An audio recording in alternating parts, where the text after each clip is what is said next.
ದ್ವೈತ ಚಂದ್ರ ಜಯ ಗೌರ ಭಕ್ತ ವೃಂದ. ಜಯ ಜಯ ಶ್ರೀ ಶ್ರೀ ಚೈತನ್ಯ ಚೈತನ್ಯ ಜಯ ನಿತ್ಯಾನಂದ ಜಯ ಜಯ ಅದ್ವೈತ ಚಂದ್ರ ಜಯ ಗೌರ ಭಕ್ತ ವೃಂದ. ಜಯ ಜಯ ಶ್ರೀ ಚೈತನ್ಯ ಜಯ ನಿತ್ಯಾನಂದ ಜಯ ದ್ವೈತ ಚಂದ್ರ ಜಯ ಗೌರ ಭಕ್ತ ವೃಂದ. ಜಯ ಜಯ ಶ್ರೀ ಚೈತನ್ಯ ಜಯ ನಿತ್ಯಾನಂದ ಜಯ ಅದ್ವೈತ ಚಂದ್ರ ಜಯ ಗೌರ ಭಕ್ತ ವೃಂದ. ಜಯ ಜಯ ಶ್ರೀ ಚೈತನ್ಯ ಜಯ ನಿತ್ಯಾನಂದ ಜಯ ದ್ವೈತ ಚಂದ್ರ ಜಯ ಗೌರ ಭಕ್ತ ವೃಂದ. ಜಯ ಜಯ ಶ್ರೀ ಚೈತನ್ಯ ಜಯ ನಿತ್ಯಾನಂದ ಜಯ ಅದ್ವೈತ ಚಂದ್ರ ಜಯ ಗೌರ ಭಕ್ತ ವೃಂದ. ಜಯ ಜಯ ಶ್ರೀ ಚೈತನ್ಯ ಜಯ ನಿತ್ಯಾನಂದ ಜಯ ದ್ವೈತ ಚಂದ್ರ ಜಯ ಗೌರ ಭಕ್ತ ವೃಂದ. ಜಯ ಜಯ ಶ್ರೀ ಚೈತನ್ಯ ಜಯ ನಿತ್ಯಾನಂದ ಜಯ ಅದ್ವೈತ ಚಂದ್ರ ಜಯ ಗೌರ ಭಕ್ತ ವೃಂದ. ಜಯ ಜಯ ಶ್ರೀ ಚೈತನ್ಯ ಜಯ ನಿತ್ಯಾನಂದ ಜಯ ದ್ವೈತ ಚಂದ್ರ ಜಯ ಗೌರ ಭಕ್ತ ವೃಂದ. ಜಯ ಜಯ ಶ್ರೀ ಚೈತನ್ಯ ಜಯ ನಿತ್ಯಾನಂದ ಜಯ ಅದ್ವೈತ ಚಂದ್ರ ಜಯ ಗೌರ ಭಕ್ತ ವೃಂದ. ಚೈತನ್ಯ ಚರಿತಾಮೃತ ಓದುವ ತರಗತಿಗೆ ಎಲ್ಲರಿಗೂ ಸ್ವಾಗತ. ನಿನ್ನೆ ನಾವು 9ನೇ ಅಧ್ಯಾಯ ನೋಡಿದ್ವಿ. ಇವತ್ತು 10ನೇ ಅಧ್ಯಾಯವನ್ನ ಓದ್ತಾ ಇದ್ವಿ. ಅಂದ್ರೆ 9ನೇ ಅಧ್ಯಾಯದಲ್ಲಿ ನಾವು ಚೈತನ್ಯ ಮಹಾಪ್ರಭುಗಳು ತೋಟಗಾರರಾಗಿ ಮರ ಆಗಿ ಮತ್ತೆ ಆ ಮರದ ಫಲವಾಗಿ ಆ ಫಲವನ್ನು ಹಂಚಿ ಯಾವ ತರ ಹಂಚಿದ್ರು, ಹಂಚಿದಾಗ ಅವ್ರಿಗೆ ಭಕ್ತಿ ಅನ್ನೋದು ಯಾವ ತರ ಎಲ್ಲರಲ್ಲೂ ಬೆಳೀತು, ಅವರ ಅನುಯಾಯಿಗಳಲ್ಲಿ ಮತ್ತೆ ಇದರಲ್ಲಿ ಅದನ್ನೆಲ್ಲ ನೋಡಿದ್ವಿ. ಈಗ ಮುಂದೆ ಆ ಚೈತನ್ಯ ವೃಕ್ಷದ ಕೊಂಬೆಗಳು ಯಾವ ತರ ವಿಸ್ತಾರ ಆಗುತ್ತೆ ಅಂತ ಇವತ್ತಿನ ಅಧ್ಯಾಯದಲ್ಲಿ ನೋಡೋಣ. ಇವತ್ತಿನ ಅಧ್ಯಾಯದ ಹೆಸರು ಒಂದ್ ನಿಮಿಷ ಮಾತಾಜಿ. ಚೈತನ್ಯ ವೃಕ್ಷದ ಶಾಖೋಪಶಾಖೆಗಳು. ಅಂದ್ರೆ ಆ ಚೈತನ್ಯ ವೃಕ್ಷದಲ್ಲಿ ಈಗ ವೃಕ್ಷ ನೋಡಿದ್ದಾಯ್ತು, ವೃಕ್ಷದಲ್ಲಿ ಏನೇನಿದೆ, ಕಾಂಡ ಕೊಂಬೆ ಇವನ್ನೆಲ್ಲ ನೋಡಿದ್ವಿ. ಆ ಕೊಂಬೆಗಳು ಯಾವ ತರ ವಿಸ್ತಾರ ಆಗುತ್ತೆ ಅನ್ನೋದನ್ನ ಈ 10ನೇ ಅಧ್ಯಾಯದಲ್ಲಿ ನಾವು ಇವತ್ತು ನೋಡುವಂಥದ್ದು.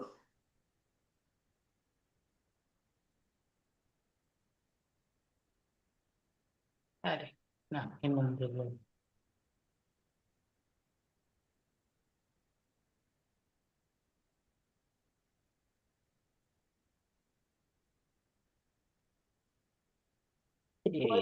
ಸ್ಕ್ರೀನ್ ಶೇರ್ ಆಯ್ತಾ? ಆಗ್ತಾ ಉಂಟು ಮಾತಾಜಿ, ಒಂದ್ ನಿಮಿಷ.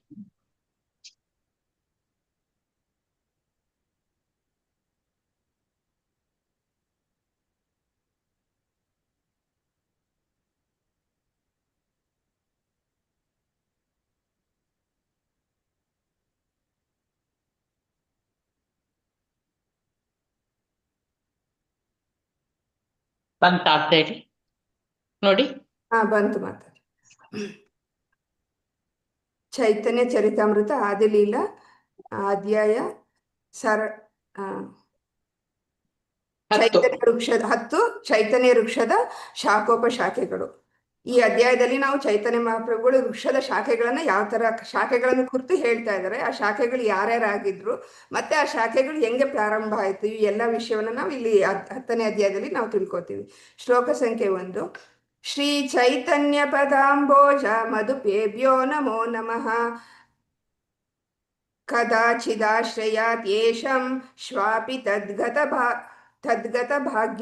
ಭಾಗ್ ಭವೇತ್.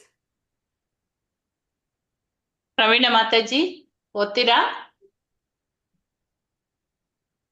ಹರೇ ಕೃಷ್ಣ. ರೀನಾ ಮಾತಾಜಿ.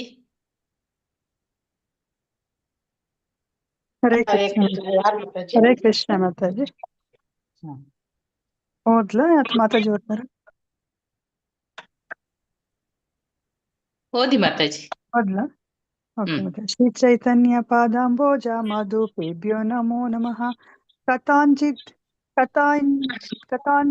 ಆಶ್ರಯಾದ್ ಯೇಷಾಂ ಶ್ವಾಪಿ ತದ್ಗಂಧ ಭಾಗ್ ಭವೇತ್. ಶ್ರೀ ಚೈತನ್ಯ ಮಹಾಪ್ರಭುಗಳು ಪದ ಅಂಬೋಜ ಪಾದಕಮಲಗಳು, ಮಧು ಜೇನುತುಪ್ಪ, ಪೇಪ್ಯ ಕುಡಿಯುವವರಿಗೆ ನಮಃ ಗೌರವಪೂರ್ವಕ ಪ್ರಣಾಮಗಳು. ನಮಃ ಗೌರವಪೂರ್ವಕ ಪ್ರಣಾಮಗಳು. ಕಥಾಂಜಿತ್ ಅದರಲ್ಲಿ ಸ್ವಲ್ಪ. ಆಶ್ರಯಾತ್ ಆಶ್ರಯವನ್ನು ಪಡೆದು. ಯೇಷಾಂ ಯಾರಿಗೆ. ಶ್ವ ನಾಯಿ. ಅಪಿ ಕೂಡ. ತದ್ಗಂಧ ಕಮಲ ಪುಷ್ಪದ ಸೌರಭ. ಬಾಕ್ ಪಾಲುದಾರ. ಭವೇತ್ ಆಗಲಿ. ಅನುವಾದ ಮತ್ತು ಭಾವಾರ್ಥ. ಶಿಲಪ್ರಭುಪಾದವರಿಗೆ ಜಯವಾಗಲಿ. ಚೈತನ್ಯ ಮಹಾಪ್ರಭುಗಳ ಪಾದ ಕಮಲಗಳ ಮಧುವನ್ನು ಸದಾ ಆಸ್ವಾದಿಸುವ ದುಂಬಿಯಂತಹ ಭಕ್ತರಿಗೆ ನಾನು ಮತ್ತೆ ಮತ್ತೆ ನನ್ನ ಗೌರವಪೂರ್ವಕ ನಮಸ್ಕಾರಗಳನ್ನ ಸಲ್ಲಿಸುತ್ತೇನೆ. ಶ್ವಾನ ಸದೃಶನಾದ ಅಭಕ್ತನೊಬ್ಬನು ಅಂತಹ ಭಕ್ತರ ಆಶ್ರಯವನ್ನು ಹೇಗೋ ಸಂಪಾದಿಸಿದರೂ ಕಮಲ ಪುಷ್ಪದ ಸೌರಭವನ್ನು ಆಸ್ವಾದಿಸುತ್ತಾನೆ. ಭಾವಾರ್ಥ. ಇಲ್ಲಿ ಕೊಟ್ಟಿರುವ ನಾಯಿಯ ದೃಷ್ಟಾಂತವು ಈ ಸಂದರ್ಭದಲ್ಲಿ ಬಹಳ ಗಮನಾರ್ಹವಾದದ್ದು. ಸಹಜವಾಗಿಯೇ ಒಂದು ನಾಯಿ ಎಂದೂ ಭಕ್ತನಾಗಲಾರದು. ಆದರೆ ಕೆಲವು ಸಲ ಒಬ್ಬ ಭಕ್ತನ ನಾಯಿಯು ಕ್ರಮೇಣ ತಾನು ಭಕ್ತನಾದಂತಹ ಪ್ರಸಂಗವು ಕಂಡು ಬಂದಿದೆ.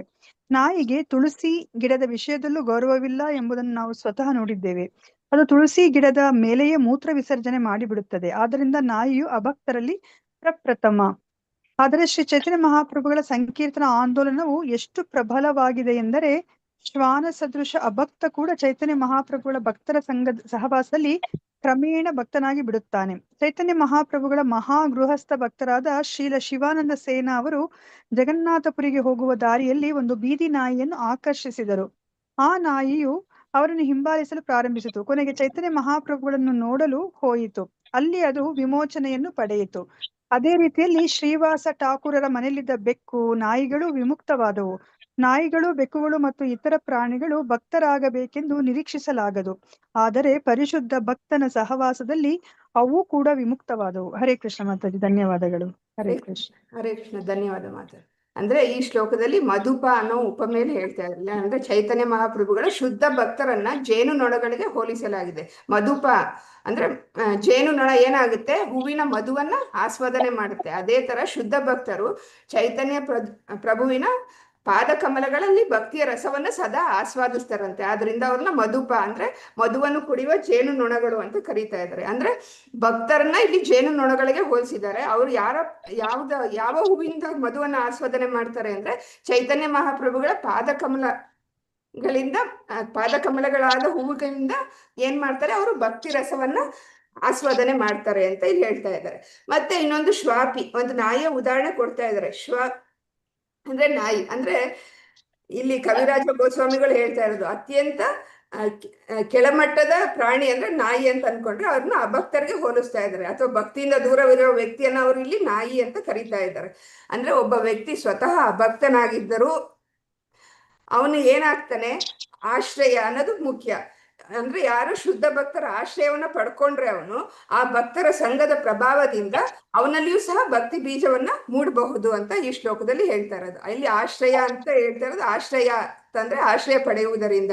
ಇಲ್ಲಿ ಕೇವಲ ಭಕ್ತನನ್ನ ದೂರದಿಂದ ನೋಡೋದಲ್ಲ, ಭಕ್ತರ ಆಶ್ರಯ ಪಡಿಬೇಕು. ಅಂದ್ರೆ ನಾಯಿಯಂತಹ ಅಭಕ್ತರು ಸಹ ಭಕ್ತರ ಆಶ್ರಯ ಪಡೆದ್ರೆ ಅವರ ಆಧ್ಯಾತ್ಮಿಕ ಪ್ರಗತಿ ಆಗುತ್ತೆ ಅಂತ ಈ ಶ್ಲೋಕದಲ್ಲಿ ಹೇಳ್ತಾ ಇದ್ದಾರೆ. ಅಂದ್ರೆ ಭಕ್ತರ ಆಶ್ರಯ, ಭಕ್ತರ ಸಂಘ, ಭಕ್ತಿಯ ಪ್ರಭಾವದಿಂದ ಆಧ್ಯಾತ್ಮಿಕ ಪ್ರಗತಿ ಆಗುತ್ತೆ. ಯಾರಿಗೆ ಅಂದ್ರೆ ನಾಯಿಯಂತಹ ಅಭಕ್ತರಿಗೂ ಕೂಡ ಆಧ್ಯಾತ್ಮಿಕ ಪ್ರಗತಿ ಆಗುತ್ತೆ ಅಂತ ಈ ಶ್ಲೋಕದಲ್ಲಿ ಅವರು ಹೇಳ್ತಾ ಇದ್ದಾರೆ. ಮತ್ತೆ ಭಾವಾರ್ಥದಲ್ಲಿ ಹೇಳ್ತಾ ಇದ್ದಾರೆ ಪ್ರಭುಪಾದರು, ಇಲ್ಲಿ ನಾಯಿಯನ್ನ ಅಭಕ್ತನಿಗೆ ಉದಾಹರಣೆಯಾಗಿ ಬಳಸಿದ್ದಾರೆ. ನಾಯಿ ಸ್ವಭಾವತಃ ಭಕ್ತಿಯಿಂದ ದೂರ ಇರುತ್ತೆ. ಅದೇ ತರ ಅಭಕ್ತರು ಸಹ, ನಾಯಿ ಯಾವ ತರ ಇರುತ್ತೋ ಅದೇ ತರ ಅಭಕ್ತರು ಭಕ್ತಿಯಿಂದ ದೂರವಿರುವ ಸ್ಥಿತಿಯನ್ನ ಸೂಚನೆ ಮಾಡಕ್ಕೆ ಅವರು ನಾಯಿಗೆ ಹೋಲಿಸ್ತಾ ಇರೋದಿಲ್ಲ. ಅಂತಹ ಜೀವಿನೂ ಸಹ ಶುದ್ಧ ಭಕ್ತರ ಸಂಘದಿಂದ ಆಧ್ಯಾತ್ಮಿಕ ಪ್ರಯೋಜನವನ್ನ ಪಡ್ಕೋತಾರೆ ಅಂತ ಇಲ್ಲಿ ಹೇಳ್ತಾ ಇದ್ದಾರೆ. ಅದಕ್ಕೆ ಒಂದು ಘಟನೆಯನ್ನು ಹೇಳ್ತಾ ಇದ್ದಾರೆ. ಇಲ್ಲಿ ಶ್ರೀಲ ಶಿವಾನಂದ ಸೇನರ ಒಂದು ಜೀವನದಲ್ಲಿ ನಡೆದ ಒಂದು ಘಟನೆಯನ್ನ ಹೇಳ್ತಾ ಇದ್ದಾರೆ. ಅವರು ಶಿವಾನಂದ ಸೇನಾ ಅವರು ಮಹಾಪ್ರಭುವನ್ನ ಚೈತನ್ಯ ಮಹಾಪ್ರಭುಗಳ ಒಬ್ಬ ಭಕ್ತರಾಗಿರ್ತಾರೆ, ಗೃಹಸ್ಥ ಭಕ್ತರಾಗಿರ್ತಾರೆ. ಅವರು ಒಮ್ಮೆ ಜಗನ್ನಾಥಪುರಿಗೆ ಹೋಗ್ಬೇಕಾದ್ರೆ ಒಂದು ನಾಯಿ ಸಹ ಅವ್ರ ಜೊತೆ ಸೇರ್ಕೊಳ್ಳುತ್ತೆ. ಆ ನಾಯಿ ಸಹ ಅವ್ರ ಜೊತೆ ಜಗನ್ನಾಥಪುರಿಗೆ ಹೋಗುತ್ತೆ. ಅಲ್ಲಿ ಅವರು ಶ್ರೀಲ ಶಿವಾನಂದ ಸೇನರು ಚೈತನ್ಯ ಮಹಾಪ್ರಭುಗಳ ದರ್ಶನ ಪಡಿತಾರೆ. ನಾಯಿನೂ ಸಹ ಅವ್ರ ದರ್ಶನ ಪಡೆಯುತ್ತೆ. ಆ ದರ್ಶನದ ಪಡೆದಿರೋ ಪುಣ್ಯದಿಂದ ಆ ನಾಯಿ ಮುಕ್ತಿಯನ್ನ ಪಡೆಯುತ್ತೆ. ಇದರ ಅರ್ಥ ಏನು ಅಂದ್ರೆ, ಈ ಮೂಲಕ ಭಕ್ತರ ಸಂಘದ ಮಹತ್ವ ಅನ್ನೋದು ಯಾವ ತರ ಇರುತ್ತೆ ಅಂತ ಇಲ್ಲಿ ತೋರಿಸ್ತಾ ಇದ್ದಾರೆ. ಅದೇ ತರ ಇನ್ನೂ ಒಂದು ಉದಾಹರಣೆ ಕೊಡ್ತಾರೆ. ಶ್ರೀವಾಸ ಠಾಕೂರರ ಮನೆಯಲ್ಲಿ ಅನೇಕ ಪ್ರಾಣಿಗಳಿದ್ವಂತೆ, ನಾಯಿ, ಬೆಕ್ಕು ಮುಂತಾದವು. ಅದೆಲ್ಲರೂ ಸಹ ಅವ್ರ ಶ್ರೀವಾಸ ಠಾಕೂರರ ಭಕ್ತರಾಗಿದ್ದರಿಂದ ಅವ್ರ ಮನೇಲಿರೋ ಆ ನಾಯಿ ಬೆಕ್ಕುಗಳಿಗೂ ಸಹ ಮುಕ್ತಿ ಅನ್ನೋದು ಸಿಕ್ತು. ಆದ್ರಿಂದ ಶುದ್ಧ ಭಕ್ತರ ಸಂಘದ ಪ್ರಭಾವ ಎಷ್ಟು ಶಕ್ತಿಯುತ ಆಗಿದೆ ಅನ್ನೋದನ್ನ ತೋರ್ಸೋದಕ್ಕೋಸ್ಕರ ಇಲ್ಲಿ ಹೇಳ್ತಾ ಇದ್ದಾರೆ. ಅಂದ್ರೆ ಯಾವುದೇ ಒಬ್ಬ ಅಭಕ್ತರು ಸಹ ಭಕ್ತರ ಸಂಘಕ್ಕೆ ಬಂದ್ರೆ ಅವರ ಆಧ್ಯಾತ್ಮಿಕ ಪ್ರಗತಿ ಅನ್ನೋದು ಆಗುತ್ತೆ ಅಂತ ಇಲ್ಲಿ ಹೇಳ್ತಾ ಇದ್ದಾರೆ. ಅಂದ್ರೆ ನಾವು ಹಿಂದೆ ಚೈತನ್ಯ ಮಹಾಪ್ರಭು ಮಾಲಿ, ಭಕ್ತಿ ವೃಕ್ಷ, ಭಕ್ತರವರ ಶಾಖೆಗಳು, ಅವ್ರಿಂದ ಸಿಗೋದು ಪ್ರೇಮ ಫಲ, ಅದನ್ನ ಎಲ್ಲರಿಗೂ ವಿತರಣೆ. ಈಗ ಆ ಶಾಖೆಗಳಲ್ಲಿ ಭಕ್ತರ ಮಹತ್ವವನ್ನ ಇಲ್ಲಿಂದ ವಿವರಿಸ್ತಾ ಇದ್ದಾರೆ. ಒಬ್ಬೊಬ್ರು ಭಕ್ತರು ಯಾವ ತರ ಎಲ್ಲರನ್ನು ಜೀವಿಗಳನ್ನ ಉದ್ಧಾರ ಮಾಡಕ್ಕೆ ಮಾಡಿದ್ರು ಅನ್ನೋದನ್ನ ಇಲ್ಲಿಂದ ಹೇಳ್ತಾ ಇದ್ದಾರೆ. ಇಲ್ಲಿ ಈ ಶ್ಲೋಕದಲ್ಲಿ ಹೇಳ್ತಾ ಇರೋದು ಅಂತಹ ಚೈತನ್ಯ ಮಹಾಪ್ರಭುವಿನ ಪಾದ ಕಮಲಗಳ ಮಧುವನ್ನು ಆಸ್ವಾದಿಸುವ ಭಕ್ತರಿಗೆ ನಾನು ನಮಸ್ಕರಿಸುತ್ತಿದ್ದೇನೆ ಅಂತ ಮೊದಲನೇ ಶ್ಲೋಕದಲ್ಲಿ ಇಲ್ಲಿ ಹೇಳ್ತಾ ಇರೋದು. ಆ ಭಕ್ತರು ಸಹ ಉದ್ಧಾರ ಆಗ್ತಾರೆ ಭಕ್ತರ ಸಂಘಕ್ಕೆ ಬಂದ್ರೆ. ಅಂತ ಭಕ್ತರಿಗೆ ನಾನು ಮೊದಲು ನಮಸ್ಕಾರ ಮಾಡ್ತಾ ಇದ್ದೀನಿ ಅಂತ ಇಲ್ಲಿ ಈ ಶ್ಲೋಕದಲ್ಲಿ ಹೇಳ್ತಾ ಇದ್ದಾರೆ. ಶ್ಲೋಕ 2. ಜಯ ಜಯ ಶ್ರೀಕೃಷ್ಣ ಚೈತನ್ಯ ನಿತ್ಯಾನಂದ, ಜಯ ದ್ವೈತ ಚಂದ್ರ ಜಯ ಗೌರ ಭಕ್ತ ವೃಂದ. ರಾಜು ಪ್ರಭುಜಿ, ಹರೇ ಕೃಷ್ಣ. ರಾಜು ಪ್ರಭುಜಿ. ಎಸ್ ಮಾತಾಜಿ. ಹರೇ ಕೃಷ್ಣ ಮಾತಾಜಿ. ಹರೇ ಕೃಷ್ಣ. ಇದು ಶ್ಲೋಕ 2 ಅಲ್ಲ ಮಾತಾಜಿ? ಹೌದು. ಎಸ್ ಮಾತಾಜಿ. ಶ್ಲೋಕ 2. ಜಯ ಜಯ ಶ್ರೀಕೃಷ್ಣ ಚೈತನ್ಯ ನಿತ್ಯಾನಂದ, ಜಯ ಅದ್ವೈತ ಚಂದ್ರ ಜಯ ಗೌರ ಭಕ್ತ ವೃಂದ, ಜಯ ಜಯ ಸರ್ವ ಜಯವಾಗಲಿ ಶ್ರೀಕೃಷ್ಣ ಚೈತನ್ಯ ಮಹಾಪ್ರಭುಗಳಿಗೆ, ನಿತ್ಯಾನಂದ ಪ್ರಭುಗಳಿಗೆ, ಜಯ ಅದ್ವೈತ ಪ್ರಭುಗಳಿಗೆ ಸರ್ವ ಜಯವಾಗಲಿ, ಜಯ ಜಯ ಸರ್ವ ಜಯವಾಗಲಿ ಗೌರ ಭಕ್ತ ವೃಂದ, ಶ್ರೀನಿವಾಸರ ನೇತೃತ್ವದಲ್ಲಿರುವ ಪ್ರಭು ಚೈತನ್ಯರ ಭಕ್ತರಿಗೆ ಅನುವಾದ. ಪ್ರಭುಪಾದವರಿಗೆ ಜಯವಾಗಲಿ. ಚೈತನ್ಯ ಮಹಾಪ್ರಭುಗಳಿಗೆ ಮತ್ತು ನಿತ್ಯಾನಂದ ಪ್ರಭುಗಳಿಗೆ ಸರ್ವ ಜಯವಾಗಲಿ. ಅದ್ವೈತ ಪ್ರಭುಗಳಿಗೆ ಸರ್ವ ಜಯವಾಗಲಿ. ಶ್ರೀವಾಸಾರ ನೇತೃತ್ವದಲ್ಲಿರುವ ಪ್ರಭು ಚೈತನ್ಯರ ಭಕ್ತರಿಗೆ ಸರ್ವ ಜಯವಾಗಲಿ. ಹರೇ ಕೃಷ್ಣ ಮಾತಾಜಿ. ಹರೇ ಕೃಷ್ಣ. ಧನ್ಯವಾದ ಮಾತಾಜಿ. ಹರೇ ಕೃಷ್ಣ. ಧನ್ಯವಾದಗಳು. ಅಂದ್ರೆ ಈ ಶ್ಲೋಕದಲ್ಲಿ ಶ್ರೀಕೃಷ್ಣ ಚೈತನ್ಯ ಪ್ರಭುಗಳಿಗೆ ಜಯವಾಗಲಿ. ಮೊದಲು ಕವಿರಾಜ ಗೋಸ್ವಾಮಿಗಳು ಚೈತನ್ಯ ಮಹಾಪ್ರಭುಗಳಿಗೆ ಜಯಕಾರವನ್ನ ಅರ್ಪಿಸ್ತಾ ಇದ್ದಾರೆ. ಯಾಕೆ ಅಂದ್ರೆ ಅವರು ಭಕ್ತಿ ವೃಕ್ಷದ ಮೂಲ ಆಗಿರೋದ್ರಿಂದ, ಅವರಿಗೆ ನಮ್ಮ ಮೂಲ ಮಾಲಿ ಆಗಿರೋದ್ರಿಂದ ಮೊದಲು ಅವರಿಗೆ ಜಯಕಾರವನ್ನು ಅರ್ಪಿಸಿದ್ರು. ಆನಂತರ ನಿತ್ಯಾನಂದ ಪ್ರಭುವಿಗೆ ಸ್ಮರಿಸ್ತಾ ಇದ್ದಾರೆ. ಅಂದ್ರೆ ಈ 10ನೇ ಅಧ್ಯಾಯದಲ್ಲಿ ವಿವರಿಸುವ ಚೈತನ್ಯದ ಪ್ರಮುಖ ಶಾಖೆಗಳಿಗೆ ಒಬ್ಬರಾಗಿರೋರು ಈ ನಿತ್ಯಾನಂದ ಪ್ರಭು. ಅವ್ರಿಗೂ ಸಹ ಜಯಕಾರವನ್ನ ಅರ್ಪಿಸ್ತಾ ಇದ್ದಾರೆ. ಮತ್ತೆ ಅದ್ವೈತ ಪ್ರಭುವಿಗೆ ಜಯ. ಅದ್ವೈತ ಆಚಾರ್ಯರನ್ನ ಅದ್ವೈತ ಚಂದ್ರ ಅಂತ ಇಲ್ಲಿ ಗೌರವದಿಂದ ಅವ್ರಿಗೂ ಸಹ ನಮಸ್ಕರಿಸ್ತಾ ಇದ್ದಾರೆ. ನೆಕ್ಸ್ಟ್ ಅದಾದ್ಮೇಲೆ ಗೌರ ಭಕ್ತರಿಂದ ಅಂದ್ರೆ ಕೊನೆಯಲ್ಲಿ ಶ್ರೀ ಚೈತನ್ಯ ಪ್ರಭುವಿನ ಎಲ್ಲಾ ಭಕ್ತರಿಗೂ ಸಹ ಜಯವನ್ನ ಅರ್ಪಿಸ್ತಿದ್ದಾರೆ. ಇಲ್ಲಿ ವಿಶೇಷವಾಗಿ ಶ್ರೀವಾಸ ಠಾಕೂರರ ನೇತೃತ್ವ ಹೊಂದಿರೋ ಭಕ್ತರ ವೃಂದವನ್ನ ಸೂಚಿಸ್ತಾ ಇದೆ. ಅಲ್ಲಿ ಅವ್ರಿಗೂ ಸಹ ಇಲ್ಲಿ ಜಯಕಾರವನ್ನ ಅರ್ಪಿಸ್ತಾ ಇದ್ದಾರೆ. ಅಂದ್ರೆ 1ನೇ ಶ್ಲೋಕದಲ್ಲಿ ಚೈತನ್ಯ ಮಹಾಪ್ರಭುವಿನ ಪಾದ ಕಮಲಗಳ ಮಧುವನ್ನು ಆಸ್ವಾದಿಸುವ ಭಕ್ತರಿಗೆ ನಮಸ್ಕಾರ ಮಾಡಿದ್ರು. 2ನೇ ಶ್ಲೋಕದಲ್ಲಿ ಅವರ ಭಕ್ತಿಯ ಪರಂಪರೆಯಲ್ಲಿ ಬರುವಂತ ಮುಖ್ಯವಾದ ವ್ಯಕ್ತಿಗಳನ್ನ ಜಯಘೋಷದ ಮೂಲಕ ಸ್ಮರಣೆ ಮಾಡ್ತಾ ಇದ್ದಾರೆ. ಚೈತನ್ಯ ಮಹಾಪ್ರಭು, ನಿತ್ಯಾನಂದ ಪ್ರಭು, ಅದ್ವೈತ ಪ್ರಭು, ಗೌರ ಭಕ್ತರಿಂದ ಇವರಿಗೆ ಎಲ್ಲ ಗೌರವವನ್ನು ಅರ್ಪಿಸಿ ಮುಂದೆ ಇದ್ದಾರೆ. ಶ್ಲೋಕ 3. ಈ ಮಾಲೀರ ಈ ವೃಕ್ಷೇರ ಅಕಥನ್ಯ ಕಥನ ಏ ಬೇಶೂನ ಮುಖ್ಯ ಕ್ಷಾರಕಾರ ನಾಮ ವಿವರಣ. ರತ್ನ ಮಾತಾಜಿ, ರತ್ನ ಬಸವರಾಜ್ ಮಾತಾಜಿ ಓದ್ತೀರಾ? ಹರೇ ಕೃಷ್ಣ ಮಾತಾಜಿ. ನಾನು ಓದ್ಲಾ ಮಾತಾಜಿ? 1 ನಿಮಿಷ, ನಿಮ್ದು ಲೈನ್ ಬರ್ಲಿಲ್ಲ. ರತ್ನ ಬಸವರಾಜ್ ಮಾತಾಜಿ ಓದ್ತೀರಾ? ಹರೇ ಕೃಷ್ಣ. ರೋಹಿಣಿ ಎಸ್ ಭಟ್ಟಿಗೆ ಆಗೋದಿಲ್ಲ.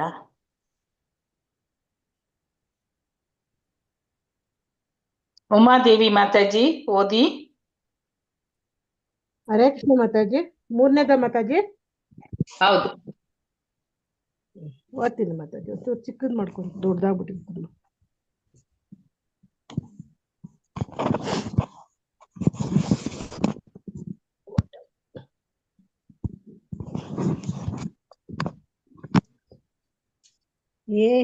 ಏ ಈ ಮಾಲಿನ ಏ ಈ ವಕ್ಷೇರ ಅಕತ್ಯ ಕಥನ ಏ ಬೇ ಶೂನ ಮುಖ್ಯ ಸಾಕಾರ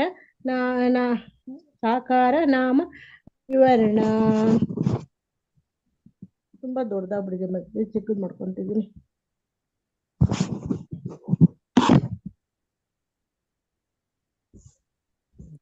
ಏಯಿ ಮಾಲಿರ ಈ ಮಾಲಿಯ, ಏಯಿ ವೃಕ್ಷೇರ ಈ ವೃಕ್ಷದ, ಅಕತ್ಯ ಕಥನ ಅಚಿಂತ್ಯವಾದ ವರ್ಣನೆ, ಏಬೆ ಈಗ, ಸುನ ಕೇಳಿ, ಮುಖ್ಯ ಮುಖ್ಯ, ಸಾಕಾರ ಶಾಖೆಗಳು, ನಾಮ ಹೆಸರುಗಳ ವಿವರಣೆಯನ್ನು ಅನುವಾದ. ಶ್ರೀ ಚೈತನ್ಯ ಮಹಾಪ್ರಭುಗಳಿಗೆ ಜಯವಾಗಲಿ. ಮಾಲಿಯಾಗಿ ಮತ್ತು ವೃಕ್ಷವಾಗಿ ಚೈತನ್ಯ ಮಹಾಪ್ರಭುಗಳು ವರ್ಣನೆಯು ಅಚಿಂತ್ಯವಾದದ್ದು.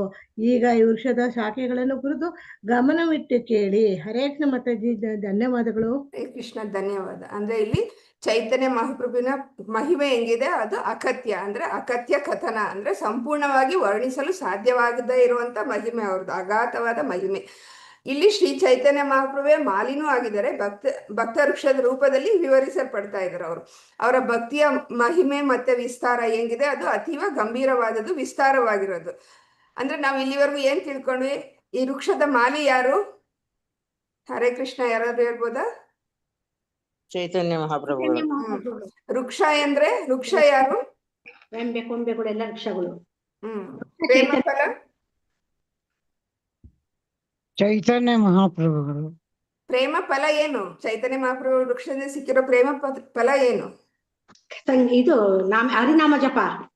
ಕೃಷ್ಣ ಭಕ್ತಿ. ಈಗ ಅವುಗಳನ್ನ ವಿಷಯವನ್ನ ನೋಡಿದ್ವಿ. ಈಗ ಅವರ ಪ್ರಮುಖ ಶಾಖೆಗಳ ವಿವರಣೆ ಮುಂದಿನ ಭಾಗದಿಂದ ಶುರುವಾಗುತ್ತೆ. ಭಕ್ತಿ ವೃಕ್ಷದ ಪ್ರಮುಖ ಶಾಖೆಗಳು ಯಾರು, ಅವರ ಹೆಸರೇನು, ಅವರ ಸೇವೆ ಮಹತ್ವ ಏನು ಅಂತ ಇನ್ನು ಮುಂದಿನ ಶ್ಲೋಕದಿಂದ ವಿವರಣೆಯನ್ನ ಶುರು ಮಾಡ್ತಾ ಇದ್ದಾರೆ. ವಿವರಣೆ ಶುರು ಮಾಡಕ್ ಮುಂಚೆ ಅವ್ರು ಏನ್ ಮಾಡಿದ್ರು? ಮೊದಲು ಭಕ್ತರಿಗೆ ಗೌರವ ಸೂಚಿಸಿದ್ರು. ಅದಾದ್ಮೇಲೆ ಚೈತನ್ಯ ಮಹಾಪ್ರಭು, ನಿತ್ಯಾನಂದ ಪ್ರಭು, ಅದ್ವೈತ ಪ್ರಭು, ಗೌರ ಭಕ್ತ ವೃಂದಕ್ಕೆ ಜಯಕಾರವನ್ನ ಕೊಟ್ರು. ಆಮೇಲೆ ಈಗ ಈ ಭಕ್ತಿ ವೃಕ್ಷದ ಮುಖ್ಯ ಶಾಖೆಗಳ ಹೆಸರನ್ನ ವಿವರಿಸ್ತೀವಿ ಕೇಳಿ ಅಂತ ಹೇಳಿ ಮುಂದೆ ಹೋಗ್ತಾ ಇದ್ದಾರೆ. 4ನೇ ಶ್ಲೋಕ.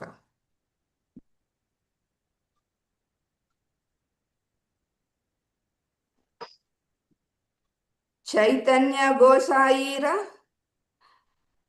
ಯತ ಪಾರಿಷಾದ ಜಯ ಗುರು ಲಘು ಭಾವತಾಂಗ್ರ ನಾಯ ಹಯ ನಿಶ್ಚಯ.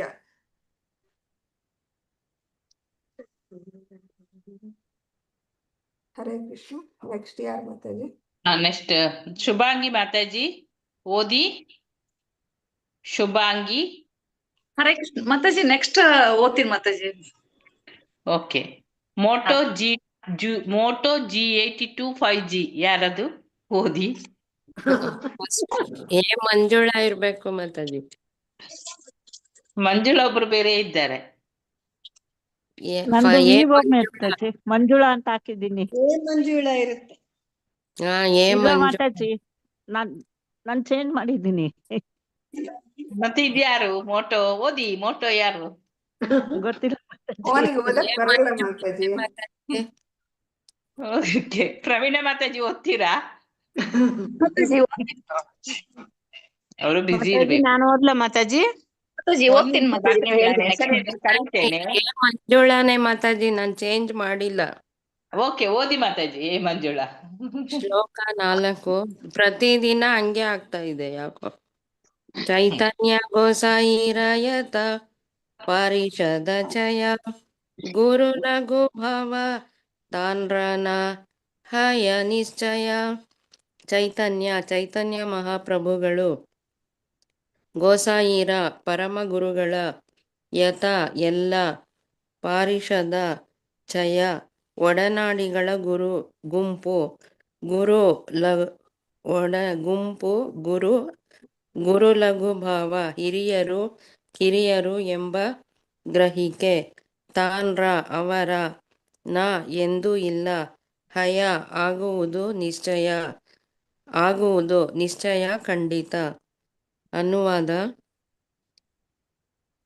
ಶ್ರೀಲ ಪ್ರಭುಪಾದರಿಗೆ ಜಯವಾಗಲಿ. ಶ್ರೀ ಚೈತನ್ಯ ಮಹಾಪ್ರಭುಗಳಿಗೆ ಅಸಂಖ್ಯಾತ ಒಡನಾಡಿಗಳಿದ್ದರು. ಅವರಲ್ಲಿ ಯಾರನ್ನೂ ಕಿರಿಯರು ಎಂದು ಪರಿಗಣಿಸುವಂತಿರಲಿಲ್ಲ. ಇದನ್ನು ಖಚಿತಪಡಿಸಿಕೊಳ್ಳುವುದು ಸಾಧ್ಯವಿಲ್ಲ. ಧನ್ಯವಾದಗಳು. ಹರೇ ಕೃಷ್ಣ ಮಾತಾಜಿ. ಹರೇ ಕೃಷ್ಣ ಮಾತಾಜಿ, ಧನ್ಯವಾದ. ಅಂದ್ರೆ ಈ ಶ್ಲೋಕದಲ್ಲಿ ಹೇಳ್ತಾ ಇದ್ರೆ ಚೈತನ್ಯ ಮಹಾಪ್ರಭುಗಳಿಗೆ ಅನೇಕ ಪರಿಷದರು ಇದ್ರಂತೆ. ಅಂದ್ರೆ ಮಹಾಪ್ರಭುವಿನ ಸೇವೆಯಲ್ಲಿ ಅನೇಕ ಭಕ್ತರು ಇದ್ರು. ಹೇಳಿ ಸಾಕಾಯ್ತು. ಲಾಸ್ಟ್ ನಾನೇ ಕಟ್ಟಬೇಕು. ಹರೇ ಕೃಷ್ಣ. ಮಾಡ್ಕೊಳ್ಳಿ. ಹರೇ ಕೃಷ್ಣ ಮಾತಾಜಿ. ಮ್ಯೂಟ್ ಮಾಡಿ ಮಾತಾಡಿ. ಮಾಡಿದೆ ಮಾತಾಜಿ. ಅಂದ್ರೆ ಇಲ್ಲಿ ಈ ಶ್ಲೋಕದಲ್ಲಿ ಹೇಳ್ತಾ ಇದ್ರೆ ಚೈತನ್ಯ ಮಹಾಪ್ರಭುವಿಗೆ ಅನೇಕ ಪಾರ್ಷದರು ಇದ್ರಂತೆ. ಅಂದ್ರೆ ಭಕ್ತ ವೃಂದ ಇತ್ತು ಅವ್ರ ಜೊತೆ, ಅವರ ಸೇವೆಯಲ್ಲಿ ಭಾಗವಹಿಸ್ತಾ ಇದ್ರು ಅನೇಕ ಭಕ್ತರಿದ್ರು. ಅವರಲ್ಲಿ ಗುರು ಲಘು ಅಂದ್ರೆ ದೊಡ್ಡವರು ಉನ್ನತ, ಇವರು ಕನಿಷ್ಠ, ಆತರ ಯಾರೂ ಇಲ್ಲ. ಅಂದ್ರೆ ಇಲ್ಲಿ ಹೇಳ್ತಾ ಇರೋದು ಆಧ್ಯಾತ್ಮಿಕ ಸ್ಥಾನದಲ್ಲಿ ಈ ತರ ಹೋಲಿಕೆ ಮಾಡೋದು ಸಾಧ್ಯ ಇಲ್ಲ. ಪ್ರತಿಯೊಬ್ಬರ ಭಕ್ತನ ಸೇವೆನೂ ಸಹ ವಿಶೇಷವಾಗಿರುತ್ತೆ. ಪ್ರತಿಯೊಬ್ಬ ಭಕ್ತರು ಪ್ರಭುವಿಗೆ ವಿಶೇಷ ರೀತಿಯಲ್ಲಿ ಸೇವೆ ಮಾಡ್ತಾರಂತೆ. ಅವರ ಅದಕ್ಕೆ ಹೋಲಿಕೆ ಮಾಡಬಾರ್ದು. ಅಂದ್ರೆ ಸೇವೆಯ ಸ್ವರೂಪ ಬೇರೆ ಬೇರೆ ಇರುತ್ತೆ. ಅದರಿಂದ ಒಬ್ರದ್ದು ಹೆಚ್ಚು ಒಬ್ರದ್ದು ಕಡಿಮೆ ಅಂತ ಹೋಲಿಕೆ ಮಾಡಬಾರ್ದು. ಎಲ್ಲರ ಭಕ್ತರನ್ನು ನಾವು ಗೌರವಿಸಬೇಕು. ಅವರ ಭಕ್ತರ ಸ್ಥಾನವನ್ನು ನಮ್ಮ ದೃಷ್ಟಿಯಿಂದ ಕಂಪೇರ್ ಅಳಿಬಾರ್ದು ಅಂತ ಇಲ್ಲಿ ಹೇಳ್ತಾರೆ. ಎಲ್ಲ ಭಕ್ತರನ್ನು ನಾವು ಗೌರವದಿಂದ ನೋಡ್ಬೇಕು ಅಂತ.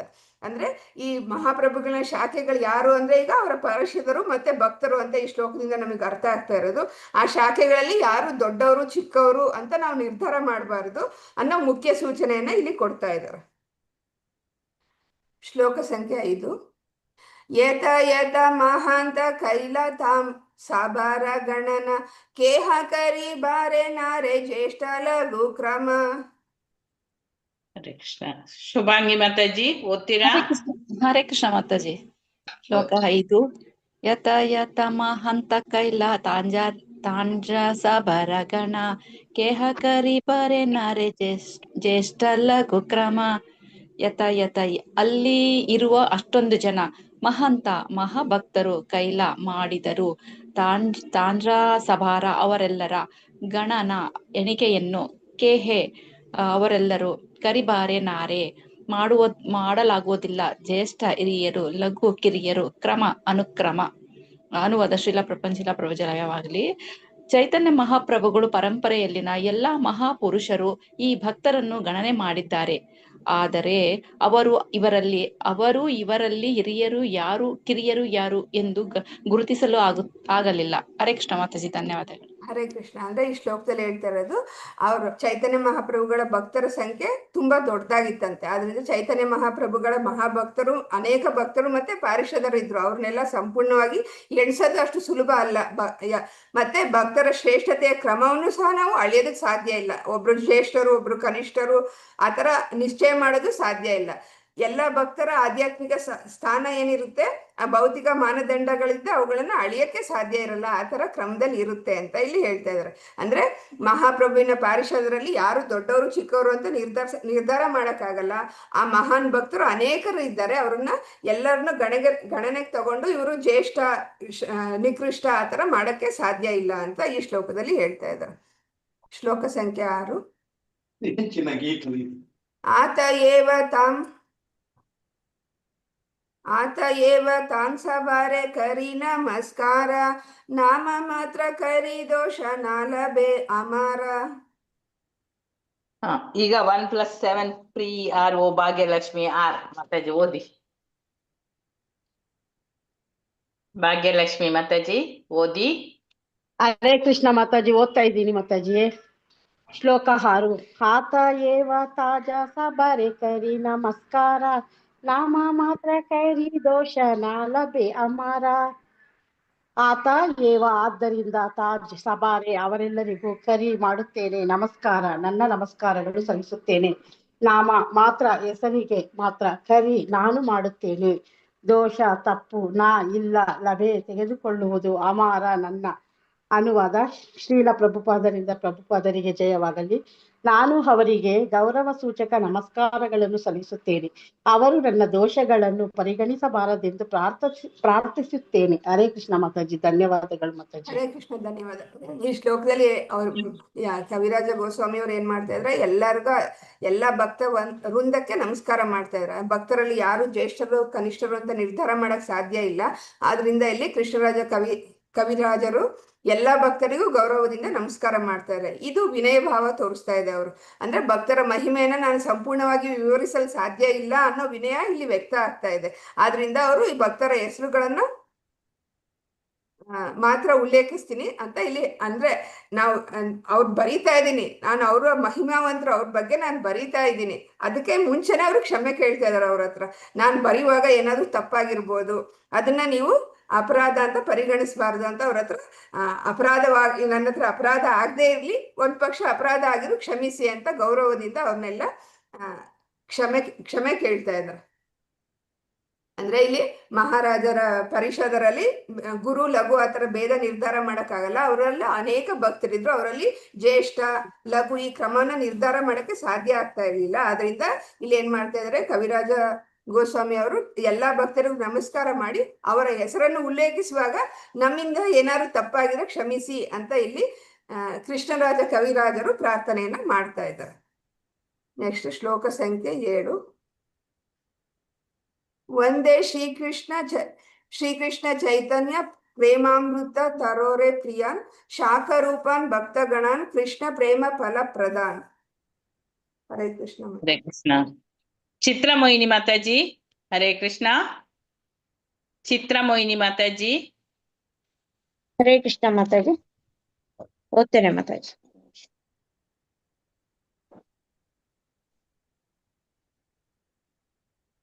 ಶ್ಲೋಕ 7. ವಂದೇ ಶ್ರೀಕೃಷ್ಣ ಚೈತನ್ಯ ಪ್ರೇಮಾಮರ ತರೋ ಪ್ರಿಯಾನ್ ಶಾಖರೂಪಾನ್ ಭಕ್ತ ಗಣಾನ್ ಕೃಷ್ಣ ಪ್ರೇಮ ಫಲ ಪ್ರದಾನ್. ಒಂದೇ ನನ್ನ ನಮಸ್ಕಾರಗಳನ್ನು ಸಲ್ಲಿಸುತ್ತೇನೆ ಶ್ರೀ ಚೈತನ್ಯ ಮಹಾಪ್ರಭುಗಳಿಗೆ, ಪ್ರೇಮ ಅಮರ ತರೋ ದೇವೋತ್ತಮನನ್ನು ಕುರಿತ ಪ್ರೇಮದಿಂದ ಪೂರ್ಣವಾದ ಅಮರ ವೃಕ್ಷ. ಪ್ರಿಯಾನ್ ಭಕ್ತರಾದವರು, ಶಾಖಾರೂಪಾನ್ ಶಾಖೆಗಳಾಗಿ ಪ್ರತಿನಿಧಿಸಲ್ಪಟ್ಟವರು, ಭಕ್ತಗಣಾನ್ ಎಲ್ಲಾ ಭಕ್ತರು, ಕೃಷ್ಣ ಪ್ರೇಮ ಕೃಷ್ಣನನ್ನ ಕುರಿತ ಪ್ರೇಮ ಫಲದ ಪ್ರಧಾನ ವಿತರಿಸುವವರು. ಅನುವಾದ: ದೇವೋತ್ತಮನನ್ನು ಕುರಿತ ಪ್ರೇಮವೆಂಬ ಅಮರ ವೃಕ್ಷವಾದ ಶ್ರೀ ಚೈತನ್ಯ ಮಹಾಪ್ರಭುಗಳ ಪರಮ ಪ್ರಿಯರಾದ ಎಲ್ಲಾ ಭಕ್ತರಿಗೂ ನನ್ನ ನಮಸ್ಕಾರಗಳನ್ನು ಸಲ್ಲಿಸುತ್ತೇನೆ. ಈ ವೃಕ್ಷದ ಶಾಖೆಗಳಾದ ಎಲ್ಲಾ ಪ್ರಭು ಭಕ್ತರಿಗೂ ನನ್ನ ಗೌರವವನ್ನು ಸಲ್ಲಿಸುತ್ತೇನೆ. ಅವರು ಕೃಷ್ಣ ಪ್ರೇಮವೆಂಬ ಫಲವನ್ನು ವಿತರಣೆ ಮಾಡುತ್ತಾರೆ. ಭಾವಾರ್ಥ: ಚೈತನ್ಯ ಮಹಾಪ್ರಭುಗಳ ಎಲ್ಲಾ ಬೋಧಕ ಭಕ್ತರಿಗೂ ಮೇಲು ಕೀಳೆಂಬ ಪಕ್ಷಪಾತ ಮಾಡದೆ ನಮಸ್ಕಾರಗಳನ್ನು ಸಲ್ಲಿಸುವ ಮೂಲಕ ಶ್ರೀ ಕೃಷ್ಣದಾಸ್ ಕವಿರಾಜ್ ಗೋಸ್ವಾಮಿಗಳು ಒಂದು ಮೇಲ್ಪಂಕ್ತಿಯನ್ನು ಹಾಕಿಕೊಟ್ಟಿದ್ದಾರೆ. ದುರದೃಷ್ಟವಶಾತ್ ಈಗ ಅನೇಕ ಜನ ಚೈತನ್ಯ ಮಹಾಪ್ರಭುಗಳ ಭಕ್ತರೆಂದು ಕರೆದುಕೊಳ್ಳುವ ಮೂರ್ಖ ಜನ ಇದ್ದಾರೆ. ಅವರು ಅಂತಹ ಪಕ್ಷಪಾತ ಮಾಡುತ್ತಾರೆ. ಉದಾಹರಣೆಗೆ, ಪ್ರಭುಪಾದ ಎಂಬ ಬಿರುದನ್ನು ಶ್ರೀಲಾ ರೂಪ ಗೋಸ್ವಾಮಿ ಪ್ರಭುಪಾದ, ಶ್ರೀಲಾ ಜೀವ ಗೋಸ್ವಾಮಿ ಪ್ರಭುಪಾದ ಅಥವಾ ಶ್ರೀಲಾ ಭಕ್ತಿ ಸಿದ್ಧಾಂತ ಸರಸ್ವತಿ ಗೋಸ್ವಾಮಿ ಪ್ರಭುಪಾದ ಅವರಂತ ವಿಶೇಷವಾದ ಪ್ರಸಿದ್ಧಿಯನ್ನು ಪಡೆದ ಗುರುಗಳಿಗೆ ನೀಡುತ್ತಾರೆ. ನಮ್ಮ ಶಿಷ್ಯರು ಅದೇ ರೀತಿಯಲ್ಲಿ ನಮ್ಮ ಗುರುಗಳನ್ನು ಪ್ರಭುಪಾದ ಎಂದು ಕರೆಯಲು ಬಯಸಿದಾಗ ಕೆಲವು ಮೂರ್ಖ ಜನರಿಗೆ ಅಸೂಯೆ ಉಂಟಾಯಿತು. ಹರೇ ಕೃಷ್ಣ ಆಂದೋಲನದ ಪ್ರಚಾರ ಕಾರ್ಯವನ್ನು ಪರಿಗಣನೆಗೆ ತೆಗೆದುಕೊಳ್ಳದೆ ಈ ಶಿಷ್ಯರು ತಮ್ಮ ಗುರುಗಳನ್ನು ಪ್ರಭುಪಾದ ಎಂದ ಕರೆದ ಮಾತ್ರದಿಂದಲೇ ಅವರು ಅಸೂಯೆ ಪಟ್ಟರು. ತಮ್ಮಂತ ಇತರ ಅಸೂಯಾಪರರನ್ನು ಕೂಡಿಸಿಕೊಂಡು ಕೃಷ್ಣ ಪ್ರಜ್ಞೆ ಆಂದೋಲನದ ಮೌಲ್ಯವನ್ನು ಕಡಿಮೆ ಮಾಡಲು ಪ್ರಯತ್ನಿಸಿದರು. ಅಂತಹ ಮೂರ್ಖರ ಮುಖಭಂಗ ಮಾಡಲು ಕೃಷ್ಣದಾಸ್ ಕವಿರಾಜ್ ಗೋಸ್ವಾಮಿಗಳು ಹೀಗೆ ಹೇಳುತ್ತಾರೆ: ಕೇಹಾ ಕರಿ ಬಾರೆ ನಾರೆ ಜ್ಯೇಷ್ಠ ಲಘು ಕ್ರಮ. ಶ್ರೀ ಚೈತನ್ಯ ಮಹಾಪ್ರಭುಗಳ ಪಂಥದ ಸತ್ಪ್ರಚಾರಕರು ಯಾರೇ ಆಗಿರಲಿ ಅವರನ್ನು ಪ್ರಭು ಚೈತನ್ಯರ ನಿಜವಾದ ಶಿಷ್ಯರು ಗೌರವದಿಂದ ಕಾಣಬೇಕು. ಒಬ್ಬರು ಗುರುಗಳು ಶ್ರೇಷ್ಠ ಮತ್ತೊಬ್ಬನು ಕನಿಷ್ಠ ಎಂದು ಅಸೂಯೆ ತೋರಬಾರದು. ಇದು ಐಹಿಕವಾದ ವ್ಯತ್ಯಾಸ. ಆಧ್ಯಾತ್ಮಿಕ ಕಾರ್ಯಗಳ ವೇದಿಕೆಯಲ್ಲಿ ಇದಕ್ಕೆ ಅವಕಾಶವಿಲ್ಲ. ಆದ್ದರಿಂದ ಮರದ ಕೊಂಬೆಗಳಿಗೆ ಹೋಲಿಸಲಾದ ಶ್ರೀ ಚೈತನ್ಯ ಮಹಾಪ್ರಭುಗಳ ಪಂಥದ ಎಲ್ಲಾ ಧರ್ಮ ಪ್ರಚಾರಕರಿಗೂ ಕೃಷ್ಣದಾಸ್ ಕವಿರಾಜ್ ಗೋಸ್ವಾಮಿಗಳು ಸಮಾನವಾದ ಗೌರವವನ್ನು ಸಲ್ಲಿಸುತ್ತಾರೆ. ಇಸ್ಕಾನ್ ಅಂತಹ ಶಾಖೆಗಳಲ್ಲಿ ಒಂದು. ಆದ್ದರಿಂದ ಶ್ರೀ ಚೈತನ್ಯ ಮಹಾಪ್ರಭುಗಳ ಎಲ್ಲಾ ಪ್ರಾಮಾಣಿಕ ಭಕ್ತರು ಅದನ್ನು ಗೌರವದಿಂದ ಕಾಣಬೇಕು. ಹರೇ ಕೃಷ್ಣ ಮಾತಾಡಿ. ಥ್ಯಾಂಕ್ ಯು ಮಾತಾಡಿ. ಹರೇ ಕೃಷ್ಣ, ಧನ್ಯವಾದಗಳು. ಅಂದ್ರೆ ಈ ಶ್ಲೋಕದಲ್ಲಿ ಹೇಳ್ತಾ ಇದ್ರೆ ಚೈತನ್ಯ ಮಹಾಪ್ರಭು ಅವರು ಒಂದು ಪ್ರೇಮ ವೃಕ್ಷ, ಅಂದ್ರೆ ಪ್ರೇಮ ವೃಕ್ಷ ಅಂತ ಇಲ್ಲಿ ವರ್ಣನೆ ಮಾಡ್ತಾ ಇದ್ದಾರೆ. ಆ ವೃಕ್ಷದ ಉದ್ದೇಶ ಏನು? ಕೃಷ್ಣ ಪ್ರೇಮವನ್ನ ವಿತರಣೆ ಮಾಡೋದು. ಭಕ್ತರು ಆ ವೃಕ್ಷದ ಶಾಖೆಗಳು. ಮಹಾಪ್ರಭುವಿನ ಭಕ್ತರನ್ನ ಇಲ್ಲಿ ವೃಕ್ಷದ ಶಾಖೆಗಳಿಗೆ ಹೋಲಿಸಲಾಗಿದೆ. ಹೇಗೆ ವೃಕ್ಷದ ಶಾಖೆಗಳು ಅದರ ಫಲವನ್ನು ಜನರಿಗೆ ಬೇರೆ ಬೇರೆ ಜನರಿಗೆ ತಲುಪಿಸ್ತಾರೋ ಹಾಗೆ ಇಲ್ಲಿ ಮಹಾಪ್ರಭುವಿನ ಭಕ್ತರು ಕೃಷ್ಣ ಪ್ರೇಮ ಫಲವನ್ನ ಜನರಿಗೆ ತಲುಪಿಸ್ತಾ ಇದ್ದಾರೆ. ಇಲ್ಲಿ ಕೃಷ್ಣನ ಸೇವೆ ಮುಖ್ಯ, ಕೃಷ್ಣನ ಪ್ರೇಮ ಫಲ ವಿತರಣೆ ಮಾಡೋದು ಮುಖ್ಯ ಆಗಿದೆ. ಕೃಷ್ಣ ಪ್ರೇಮ ಫಲಪ್ರದಾನ್, ಈ ಕೃಷ್ಣ ಪ್ರೇಮ ಫಲವನ್ನು ಎಲ್ಲರಿಗೂ ನೀಡೋದು ಮುಖ್ಯ. ಆದರೆ ಭಕ್ತರ ಸೇವೆ ಕೇವಲ ಆಧ್ಯಾತ್ಮಿಕ ಪ್ರಗತಿಗಾಗಿ,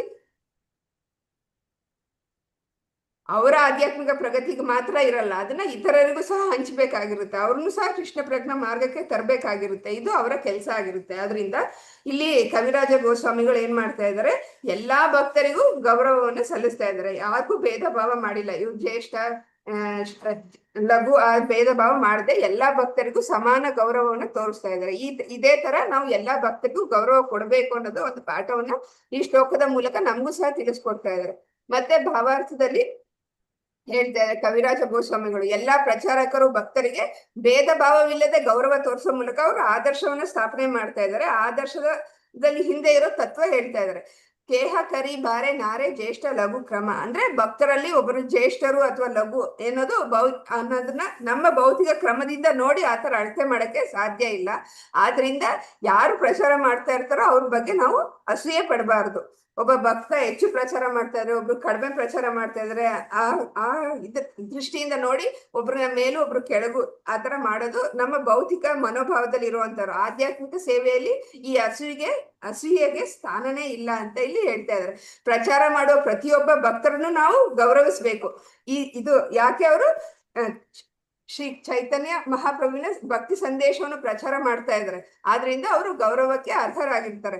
ಅವರ ಸೇವೆ ರೀತಿಯಲ್ಲಿ ಬೇರೆ ಬೇರೆ ಇರ್ಬೋದು, ಆದ್ರೆ ಪ್ರತಿಯೊಬ್ರು ಪ್ರಭುಗಳ ಆದೇಶವನ್ನೇ ಪಾಲನೆ ಮಾಡ್ತಾ ಇರೋದು. ಆದ್ರಿಂದ ಎಲ್ಲರಿಗೂ ಸಮಾನ ಗೌರವ ಕೊಡ್ಬೇಕು ಅಂತ ಇಲ್ಲಿ ಹೇಳ್ತಾ ಇದ್ದಾರೆ.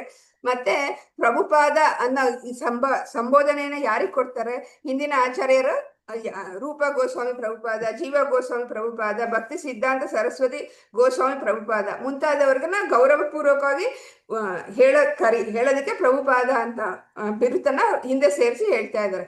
ಆದ್ರಿಂದ ಆಧ್ಯಾತ್ಮಿಕ ಆಚಾರ್ಯರು ಪ್ರಚಾರಕರ ಬಗ್ಗೆ ಅಸೂಯೆ ಅಥವಾ ಅವಹೇಳನ ಯಾವತ್ತೂ ಮಾಡಬಾರ್ದು ಅನ್ನೋದು ಇಲ್ಲಿ ಮುಖ್ಯವಾಗಿ ಹೇಳ್ತಾ ಇರೋದು. ಆಮೇಲೆ ಇಲ್ಲಿ ಕೊನೆಗೆ ಹೇಳ್ತಾ ಇದ್ದಾರೆ, ಇಸ್ಕಾನ್ ಅನ್ನೋದು ಚೈತನ್ಯ ಮಹಾಪ್ರಭು ವೃಕ್ಷದ ಒಂದು ಶಾಖೆ ಅಂತೆ. ಇಸ್ಕಾನ್ ಅನ್ನು ಶ್ರೀ ಚೈತನ್ಯ ಮಹಾಪ್ರಭುವಿನ ಭಕ್ತಿ ಚಳುವಳಿಯ ಒಂದು ಶಾಖೆ ಅಂತ ಇಲ್ಲಿ ಕರೀತಾ ಇದ್ದಾರೆ. ಆದ್ರಿಂದ ಶ್ರೀ ಚೈತನ್ಯ ಮಹಾಪ್ರಭುವಿನ ನಿಷ್ಠಾವಂತ ಭಕ್ತರು ಈ ರೀತಿ ಭಕ್ತಿ ಪ್ರಚಾರಗಳ ಶಾಖೆಗಳು, ಅಂದ್ರೆ ನಮ್ಮ ಶಾಖೆ ಅವ್ರದ್ದೇ ಬೇರೆ ಶಾಖೆ, ನಮ್ದು ಶಾಖೆ ದೊಡ್ಡದು, ಅವ್ರದ್ದು ಕಡಿಮೆದು, ಆತರ ಏನು ಇರಲ್ಲ. ಎಲ್ಲರೂ ಸಹ ಭಕ್ತಿಯ ಶಾಖೆಗಳಾಗಿರ್ತಾರೆ. ಅದರಿಂದ ಎಲ್ಲರಿಗೂ ಸಹ ಗೌರವವನ್ನು ಕೊಡಬೇಕು ಅಂತ ಇಲ್ಲಿ ಹೇಳ್ತಾ ಇದ್ದಾರೆ.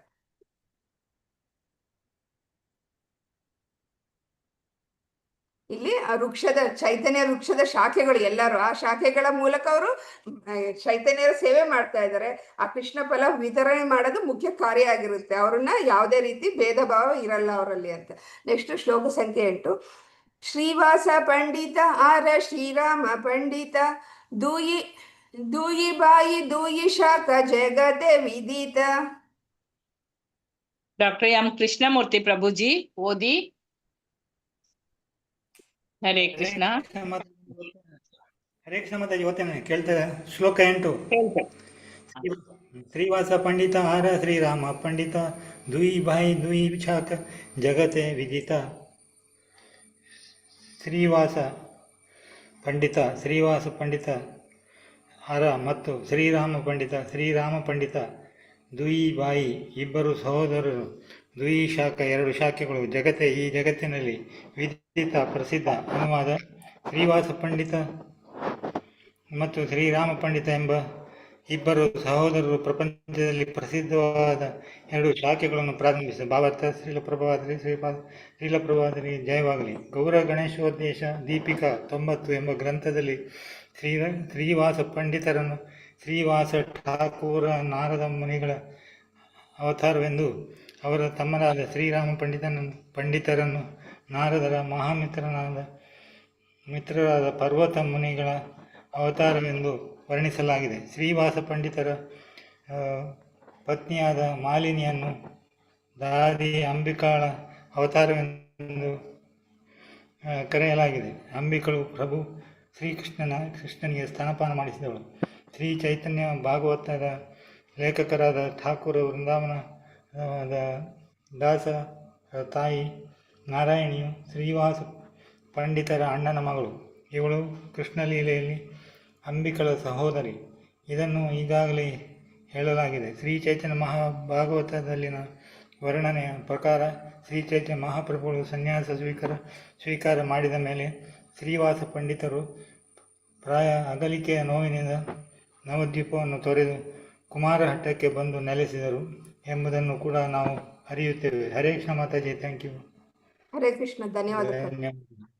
ಅಂದ್ರೆ ಈ ಶ್ಲೋಕದಲ್ಲಿ 2 ಪ್ರಮುಖ ಶಾಖೆಗಳ ಬಗ್ಗೆ ಹೇಳ್ತಾ ಇದ್ದಾರೆ. ಇಬ್ರು ಸೋದರರು, ಯಾರು? ಶ್ರೀವಾಸ ಪಂಡಿತ, ಶ್ರೀರಾಮ ಪಂಡಿತ. ಇವರಿಬ್ರು ಸೋದರರು. ಇವರು ಚೈತನ್ಯ ವೃಕ್ಷದ 2 ಶಾಖೆಗಳಂತೆ ಅಂತ ಇಲ್ಲಿ ಹೇಳ್ತಾ ಇದ್ದಾರೆ. 2 ಶಾಖೆಗಳ ಅಂತ ಇಲ್ಲಿ ಉಲ್ಲೇಖ ಮಾಡ್ತಾ ಇದ್ದಾರೆ. ಅದರಲ್ಲಿ ಶ್ರೀವಾಸ ಪಂಡಿತರ ಸ್ಥಾನ ವಿಶೇಷ ಏನಕ್ಕೆ ಅಂತ ಹೇಳಿದ್ರೆ, ಅವರು ನಾರದ ಮುನಿಯ ಅವತಾರ ಅಂತ ಇಲ್ಲಿ ಹೇಳ್ತಾ ಇದ್ದಾರೆ. ಮತ್ತೆ ಶ್ರೀರಾಮ ಪಂಡಿತ ಅನ್ನೋರು ಪರ್ವ ಮುನಿಯ ಅವತಾರ ಅಂತ ಇಲ್ಲಿ ಹೇಳ್ತಾ ಇದ್ದಾರೆ. ಮತ್ತೆ ಶ್ರೀವಾಸನ ಕುಟುಂಬ ಅಂದ್ರೆ ಶ್ರೀವಾಸರ ಪಂಡಿತರ ಪತ್ನಿ ಮಾಲಿನಿ ದೇವಿ, ಅವರು ಕೃಷ್ಣ ಲೀಲೆಯಲ್ಲಿ ಬರುವಂತ ಅಂಬಿಕಾ ದಾದಿಯೊಂದಿಗೆ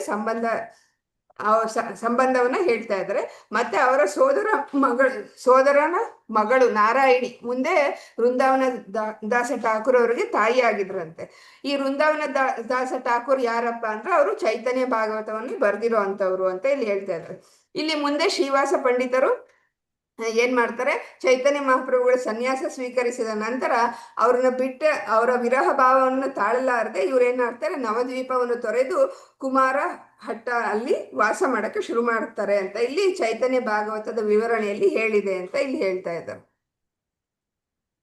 ಅಂದ್ರೆ ಈ ಶ್ಲೋಕದಲ್ಲಿ ಈ 2 ಪ್ರಮುಖ ಶಾಖೆಗಳ ಈ ಪರಿಚಯ ಈ ಶ್ಲೋಕದಿಂದ ಪ್ರಾರಂಭ ಆಗ್ತದೆ. ಚೈತನ್ಯ ವೃಕ್ಷದ 2 ಉಪಶಾಖೆಗಳು ಶ್ರೀವಾಸ ಪಂಡಿತ, ಶ್ರೀರಾಮ ಪಂಡಿತ ಅಂತ ಈ ಅವರಿಬ್ಬರನ್ನ ಇಲ್ಲಿ ಪರಿಚಯ ಮಾಡಿಕೊಡ್ತಾ ಇದ್ದಾರೆ. ಶ್ಲೋಕ ಸಂಖ್ಯೆ 9. ಶ್ರೀಪತಿ ಶ್ರೀನಿಧಿ ತಾರ ದುಯಿ ಸಹೋದರ ಚಾರಿ ಬಾಯಿರ ದಾಸ ದಾಸಿ ಗೃಹ ಪರಿಕರ. ಗಾಯತ್ರಿ ಆರ್ ಮಾತಾಜಿ ಓದಿ. ಓದ್ತೀನಿ ಮಾತಾಜಿ. ಶ್ರೀಪತಿ ಶ್ರೀನಿಧಿ ತಾನ್ರ ದುಯಿ ಸಹೋದರ ಚಾರಿ ಬಾಯಿರ ದಾಸ ದಾಸಿ ಗೃಹ ಪರಿಕರ. ಶ್ರೀಪತಿ ಶ್ರೀನಿಧಿ ತಾನ್ರ ಅವರ ದೂಯಿ ಇಬ್ಬರು ಸಹೋದರ ಸ್ವಂತ ಸೋದರರು, ಚಾರಿ 4 ಬಾಯಿರ ಸೋದರರು, ದಾಸಿ ಕುಟುಂಬದ ಸದಸ್ಯರು, ರಾಸಿಯರು, ಗೃಹ ಪರಿಕರ ಎಲ್ಲರನ್ನೂ ಒಂದು ಕುಟುಂಬದವರೆಂದು ಪರಿಗಣಿಸಲಾಗಿದೆ. ಅನುವಾದ: ಅವರ ಇಬ್ಬರು ಸೋದರರಿಗೆ ಶ್ರೀಪತಿ ಮತ್ತು ಶ್ರೀನಿಧಿ ಎಂದು ಹೆಸರು. ಈ 4 ಸೋದರರು ಅವರ ದಾಸಿಯರು ಎಲ್ಲ ಸೇರಿ ಒಂದು ಶಾಖೆ ಎಂದು ಪರಿಗಣಿಸಲಾಗಿದೆ. ಹರೇ ಕೃಷ್ಣ. ಹರೇ ಕೃಷ್ಣ ಮಾತಾಜಿ, ಧನ್ಯವಾದಗಳು. ಹರೇ ಕೃಷ್ಣ, ಧನ್ಯವಾದ. ಈ ಶ್ಲೋಕದಲ್ಲಿ ಹೇಳ್ತಾ ಇದ್ರೆ ಶ್ರೀವಾಸ ಪಂಡಿತರಿಗೆ ಇನ್ನೂ 2 ಸೋದರರು ಇದ್ರಂತೆ, ಶ್ರೀನಿಧಿ, ಶ್ರೀಪತಿ ಅಂತ. ಒಟ್ಟು ಇವರು 4 ಜನ ಸೋದರರು, ಶ್ರೀವಾಸ ಪಂಡಿತ, ಶ್ರೀರಾಮ ಪಂಡಿತ, ಶ್ರೀಪತಿ, ಶ್ರೀನಿಧಿ. ಇವರೆಲ್ಲರೂ ಚೈತನ್ಯ ವೃಕ್ಷದ ಶಾಖೆಗಳು ಅಂತ ಇಲ್ಲಿ ಹೇಳ್ತಾ ಇದ್ದಾರೆ. ಈ ಶ್ಲೋಕದಲ್ಲಿ ಅವರ ಇನ್ನಿಬ್ಬರು ಸೋದರರು ಶ್ರೀಪತಿ, ಶ್ರೀನಿಧಿ ಸೇರಿ ಒಟ್ಟು 4 ಸಹೋದರರು, ಅವರ ಮನೆ ಪರಿವಾರ ಎಲ್ಲ ಸೇರಿ ಒಂದು ದೊಡ್ಡ ಶಾಖೆಯಾಗಿ ಆಯ್ತು ಅಂತ ಇಲ್ಲಿ ಹೇಳ್ತಾ ಇದ್ದಾರೆ. ಅಂದ್ರೆ ಅವ್ರ ಮನೆಯಲ್ಲಿರೋ ದಾಸಿಯರು, ಮನೆಯಲ್ಲಿರೋ ಇತರ ಪರಿಕರ ಎಲ್ಲ ಸೇರಿಸಿ ಒಂದು ಶಾಖೆಯ ಒಂದು ಭಾಗ ಅಂತ ಇಲ್ಲಿ ಹೇಳ್ತಾ ಇದ್ದಾರೆ. ಇಲ್ಲಿ 4 ಸಹೋದರರು, ಅವರ ಮನೆ ಪರಿವಾರ ಸೇರಿಸಿ ಒಂದು ದೊಡ್ಡ ಶಾಖೆ ಆಗಿದೆ ಅಂತ ಈ ಶ್ಲೋಕದಲ್ಲಿ ವಿವರಣೆ ಕೊಡ್ತಾ ಇದ್ದಾರೆ. ಮುಂದಿನ ಶ್ಲೋಕ 10. ದ್ವಿಶಾಕಾರ ಉಪಶಾಖಾಯ ತಾಂ ಸವಾರ ಗಣನ ಯಾರ ಗೃಹೆ ಮಹಾಪ್ರಭು ಸದಾ ಸಂಕೀರ್ತನ. ಗೀತಾ ಎಂ ಮಾತಾಜಿ ಓದಿ. ಹರೇ ಕೃಷ್ಣ ಮಾತಾಜಿ. ಹರೇ ಕೃಷ್ಣ. ಶ್ಲೋಕ 10. ದುಯಿ ಶಾಕರ ಉಪಶಾಖಾಯ ತಾಂಗ ಸಭರ ಗಣನ ಯಾಂಘರ ಗೃಹಿ ಮಹಾಪ್ರಭುರ ಸದಾ ಸಂಕೀರ್ತನ. ದುಯಿ ಶಾಕಾರ ಈ 2 ಶಾಖೆಗಳಲ್ಲಿ ಉಪಶಾಖೆಗಳ ಮೇಲೆ ಥಾಂಗ ಸಭಾರ ಅವರೆಲ್ಲರ ಗಣನ ಎಣಿಕೆ, ಯಾಂಗರ ಗೃಹೆ ಯಾರ ಮನೆಯಲ್ಲಿ, ಮಹಾಪ್ರಭುರ ಚೈತನ್ಯ ಮಹಾಪ್ರಭುಗಳ ಸದಾ ಯಾವಾಗಲೂ, ಸಂಕೀರ್ತನ ಸಮೂಹ ಕೀರ್ತನೆ. ಅನುವಾದ ಭಾವಾರ್ಥ ಶೀಲ ಪ್ರಭುಪಾದರಿಂದ ಶೀಲ ಪ್ರಭುಪಾದರಿಗೆ ಜಯವಾಗಲಿ. ಈ 2 ಶಾಖೆಗಳ ಉಪಶಾಖೆಗಳನ್ನೂ ಎಣಿಸಲಾಗುವುದಿಲ್ಲ. ಶ್ರೀ ಚೈತನ್ಯ ಮಹಾಪ್ರಭುಗಳು ನಿತ್ಯ ಶ್ರೀವಾಸ ಪಂಡಿತರ ಮನೆಯಲ್ಲಿ ಸಂಕೀರ್ತನೆಯನ್ನು ನಡೆಸುತ್ತಿದ್ದರು. ಹರೇ ಕೃಷ್ಣ ಮಾತಾಜಿ, ಧನ್ಯವಾದ. ಹರೇ ಕೃಷ್ಣ. ಅಂದ್ರೆ ಇಲ್ಲಿ ಶ್ರೀವಾಸ ಪಂಡಿತರ, ಶ್ರೀರಾಮ ಪಂಡಿತ 2 ಪ್ರಮುಖ ಶಾಖೆ ಆಯ್ತು. ಇವರ ಕುಟುಂಬದವರು, ಸೇವಕರು ಎಲ್ಲರೂ ಅದರ ಉಪಶಾಖೆಗಳಾಗಿ ವಿಸ್ತಾರ ಮಾಡ್ಕೊಂಡ್ರು. ಈ ಉಪಶಾಖೆಗಳು ಸಂಖ್ಯೆ ಏನಿತ್ತು ಬಹಳಷ್ಟಿತ್ತು, ಅದಕ್ಕೆ ನಾವು ಎಣ್ಸಕ್ ಸಾಧ್ಯ ಇಲ್ಲ, ಲೆಕ್ಕ ಇಲ್ಲದಷ್ಟು ಇರ್ತಾ ಇತ್ತು. ಇಲ್ಲಿ ಶ್ರೀವಾಸ ಪಂಡಿತರ ಮನೆಯಲ್ಲಿ ಯಾವಾಗ್ಲೂ ಮಹಾಪ್ರಭುವಿನ ಅಂದ್ರೆ ಚೈತನ್ಯ ಮಹಾಪ್ರಭುಗಳ ಸಂಕೀರ್ತನೆಗೆ ಪ್ರಮುಖ ಸ್ಥಳ ಆಗಿತ್ತಂತೆ. ಅಲ್ಲಿ ಶ್ರೀ ಚೈತನ್ಯ ಮಹಾಪ್ರಭುಗಳು ನಿತ್ಯ ಸಂಕೀರ್ತನೆ ಮಾಡ್ತಾ ಇದ್ರಂತೆ. ಆದ್ರಿಂದ ಶ್ರೀವಾಸ ಪಂಡಿತರ ಮನೆ ಗೌಡಿಯ ವೈಷ್ಣವ ಪರಂಪರೆಯಲ್ಲಿ ಅತ್ಯಂತ ಮುಖ್ಯವಾಗಿರುವಂತ ಸ್ಥಳ ಆಗಿದೆ ಅಂತ ಇಲ್ಲಿ ಹೇಳ್ತಾ ಇದ್ದಾರೆ. ಅಂದ್ರೆ ಶ್ರೀವಾಸ, ಶ್ರೀರಾಮ 2 ಶಾಖೆ, ಶ್ರೀಪತಿ, ಶ್ರೀನಿಧಿ ಒಟ್ಟು 4 ಸಹೋದರರು. ಈ 4 ಸಹೋದರರು ಒಂದು ದೊಡ್ಡ ಶಾಖೆ ಅಂತ ಇಲ್ಲಿ ಪರಿಗಣನೆ ಮಾಡ್ತಾ ಇದ್ದಾರೆ. ಆ ಶಾಖೆಗಳಿಗೆ ಅನೇಕ ಉಪಶಾಖೆಗಳಾಗಿ ವಿಸ್ತರಿಸಿದವು ಆ ಶಾಖೆಗಳು. ಅದರಲ್ಲಿ ಶ್ರೀವಾಸ ಪ್ರಭುಗಳ ಮನೆಯಲ್ಲಿ ಮಹಾಪ್ರಭು ಅವರು ನಿತ್ಯ ಸಂಕೀರ್ತನೆ ಮಾಡ್ತಾ ಇದ್ರು ಅಂತ ಇಲ್ಲಿ ನಾವು 8, 9, 10 ಇವುಗಳಿಂದ ತಿಳ್ಕೊತಾ ಇದ್ದಾರೆ. ಶ್ಲೋಕ ಸಂಖ್ಯೆ 11. ಚಾರಿಬಾಯಿ ಸಂವೇಶ ಕರೆ ಕೃಷ್ಣ, ಚಾರಿಬಾರಿ ಸಂವಂಶೆ ಕರೆ ಚೈತನ್ಯೇರ ಸೇವ, ಗೌರಚಂದ್ರ ವೀನಾ ನಾಹಿ ಜಾನೆ ದೇವಿ ದೇವ.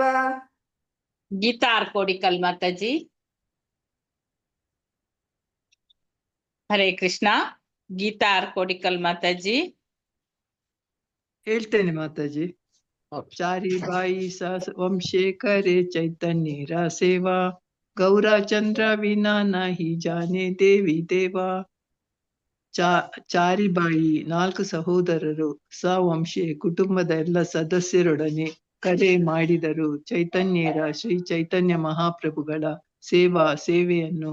ಗೌರಚಂದ್ರ, ಗೌರಸುಂದರ, ಚೈತನ್ಯ ಮಹಾಪ್ರಭುಗಳು ವಿನಾ ಹೊರತು ನಾಹಿ ಜಾನೆ ಅವರಿಗೆ ಗೊತ್ತಿಲ್ಲ, ದೇವಿ ದೇವತೆ, ದೇವ ಅಥವಾ ದೇವರು. ಅನುವಾದ: ಈ 4 ಸೋದರರು ಮತ್ತು ಅವರ ಕುಟುಂಬದ ಸದಸ್ಯರು ಚೈತನ್ಯ ಮಹಾಪ್ರಭುಗಳ ಸೇವೆಯಲ್ಲಿ ಸಂಪೂರ್ಣವಾಗಿ ಮಗ್ನರಾಗಿದ್ದರು.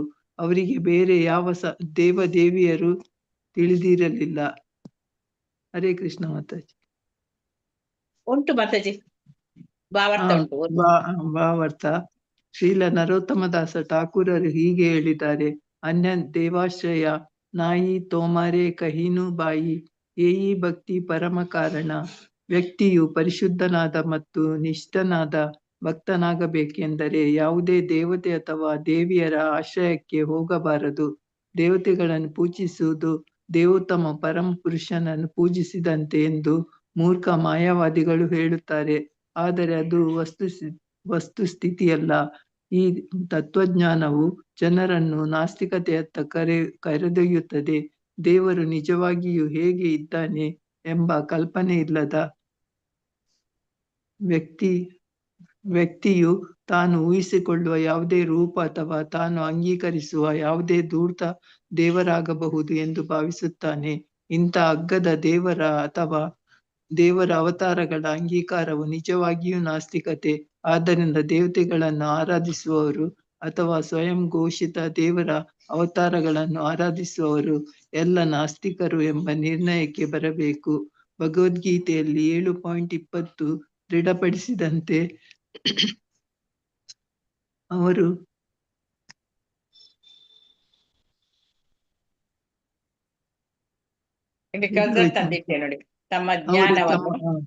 ತಮ್ಮ ಜ್ಞಾನವನ್ನು ಕಳೆದುಕೊಂಡಿದ್ದಾರೆ. ಕಾಮೈಸ್ ತೈರ್ ಹೃತ ಜ್ಞಾನ ಪ್ರಪದ್ಯಂತೆನ್ಯ ದೇವತಃ. ಐಕ ಕಾಮನೆಗಳಿಂದ ವ್ಯಸ್ತರಾದ ಮನಸ್ಸು ಉಳ್ಳವರು ದೇವತೆಗಳಿಗೆ ಶರಣಾಗತರಾಗುತ್ತಾರೆ. ದುರದೃಷ್ಟವಶಾತ್ ಕೃಷ್ಣ ಪ್ರಜ್ಞೆಯನ್ನು ಬೆಳೆಸಿಕೊಳ್ಳದವರು ಮತ್ತು ವೈದಿಕ ಜ್ಞಾನವನ್ನು ಸರಿಯಾಗಿ ಅರ್ಥ ಮಾಡಿಕೊಳ್ಳದವರು ಯಾವುದೇ ಧೂರ್ತನನ್ನು ದೇವರ ಅವತಾರ ಎಂದು ಅಂಗೀಕರಿಸುತ್ತಾರೆ. ಒಂದು ದೇವತೆಯನ್ನು ಆರಾಧಿಸುವಷ್ಟರಿಂದಲೇ ಒಬ್ಬನು ಅವತಾರವಾಗಬಹುದು ಎನ್ನುವುದು ಅವರ ಅಭಿಪ್ರಾಯ. ಈ ತತ್ವಜ್ಞಾನದ ಕಲಬೆರಕೆಯು ಹಿಂದೂ ಧರ್ಮ ಎಂಬ ಹೆಸರಿನಲ್ಲಿ ಅಸ್ತಿತ್ವದಲ್ಲಿದೆ. ಆದರೆ ಕೃಷ್ಣ ಪ್ರಜ್ಞಾ ಆಂದೋಲನವು ಇದಕ್ಕೆ ಮನ್ನಣೆ ಕೊಡುವುದಿಲ್ಲ. ನಾವು ಇದನ್ನು ತೀವ್ರವಾಗಿ ಖಂಡಿಸುತ್ತೇವೆ. ಅಂತಹ ದೇವತೆಗಳ ಆರಾಧನೆ ಮತ್ತು ಅಂತ ದೇವರ ಅವತಾರಗಳೆಂದು ಹೇಳಿಕೊಳ್ಳುವುದನ್ನು ಪರಿಶುದ್ಧ ಕೃಷ್ಣ ಪ್ರಜ್ಞಾ ಆಂದೋಲನದೊಡನೆ ಎಂದು ಗೊಂದಲ ಮಾಡಿಕೊಳ್ಳಬಾರದು. ಹರೇ ಕೃಷ್ಣ. ಕೃಷ್ಣ ಮಾತಾಜಿ.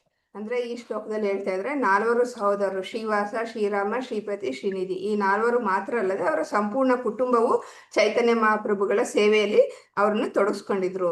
ಅವರ ಜೀವನದ ಕೇಂದ್ರ ಬಿದ್ದು ಚೈತನ್ಯ ಮಹಾಪ್ರಭುಗಳ ಸೇವೆನೇ ಆಗಿತ್ತು. ಅವರು ಬೇರೆ ಯಾವುದೇ ದೇವತೆಗಳ ಆಶ್ರಯವನ್ನ ಸ್ವೀಕಾರ ಮಾಡಲಿಲ್ಲ.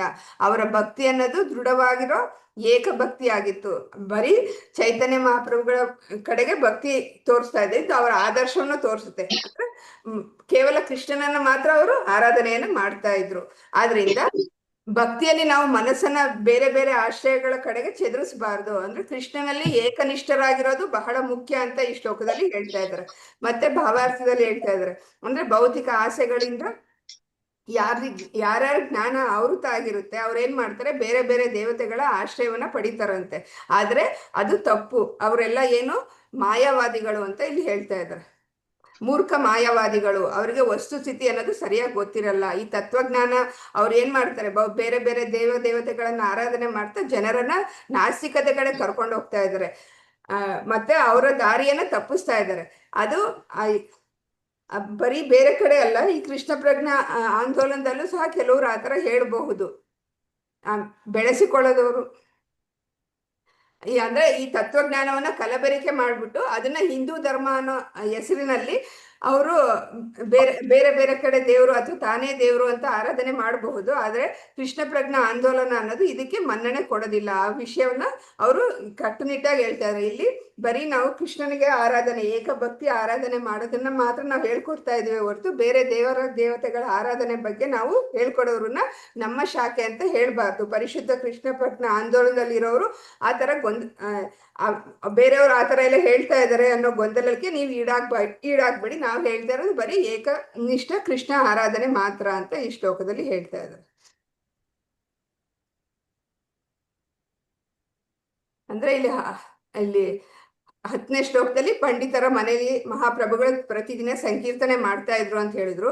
ಆದ್ರಿಂದ ಶ್ರೀವಾಸ ಮನೆ ಅನ್ನೋದು ಚೈತನ್ಯ ಸಂಕೀರ್ತನದ ಪ್ರಮುಖ ಸ್ಥಳ ಅಂತ ಗೊತ್ತಾಯ್ತು ನಮ್ಗೆ.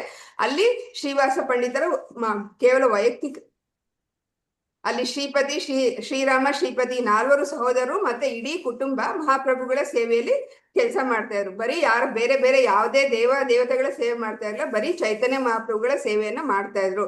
ಅವರ ಆಶ್ರಯವನ್ನು ಮಾತ್ರ ಸ್ವೀಕಾರ ಮಾಡಿದ್ರು. ಅವರ ಭಕ್ತಿ ಅನ್ನೋದು ಏಕನಿಷ್ಠ ಭಕ್ತಿ ಆಗಿತ್ತು ಅಂತ ಈ ಶ್ಲೋಕದಲ್ಲಿ ಹೇಳ್ತಾ ಇದ್ದಾರೆ.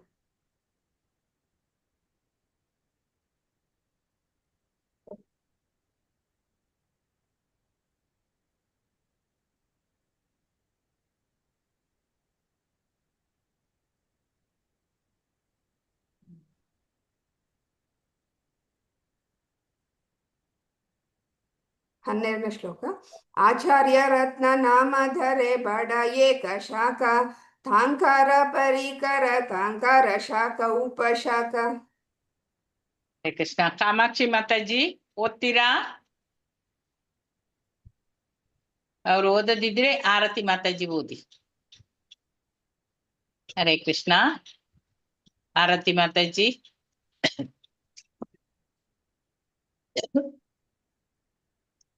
ಹರೇ ಕೃಷ್ಣ. ಓಕೆ, ಅವ್ರೆ ನಾವು ಓದ್ಲಾ ಮಾತಾಜಿ? ಒಂದ್ ನಿಮಿಷ ಮಾತಾಜಿ, ನಾ ಬರ್ತೇನೆ, ಲೈನ್ ಅಲ್ಲಿ ಬರ್ತೇನೆ. ಕಾಂತಮಣಿ ಮಾತಾಜಿ ಓದಿ.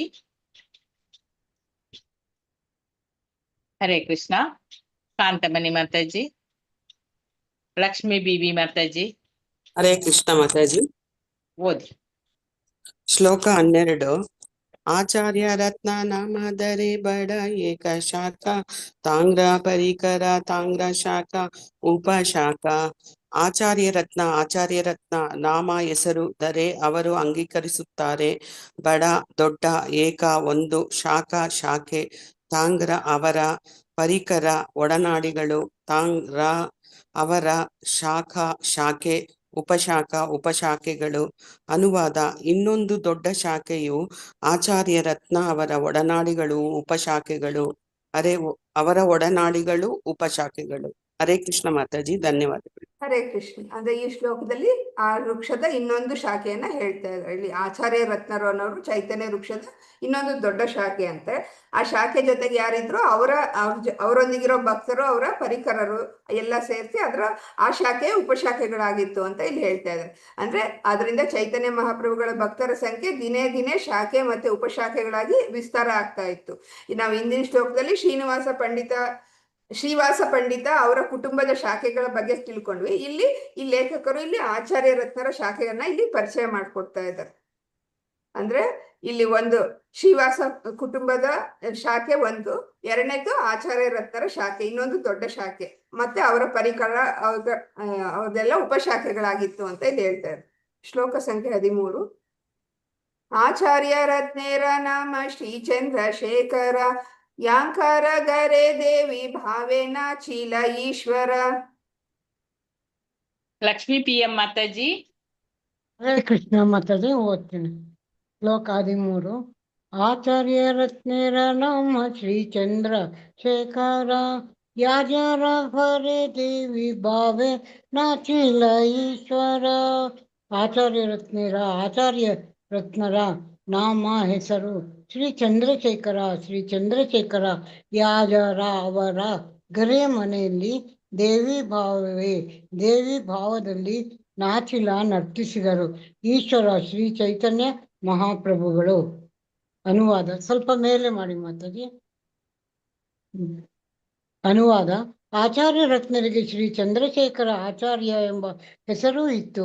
ಅವರ ಮನೆಯಲ್ಲಿ ಪ್ರದರ್ಶಿಸಿದ ಒಂದು ನಾಟಕದಲ್ಲಿ ಚೈತನ್ಯ ಮಹಾಪ್ರಭುಗಳು ಅದೃಷ್ಟ ದೇವತೆಯ ಪಾತ್ರವನ್ನು ವಹಿಸಿದ್ದರು.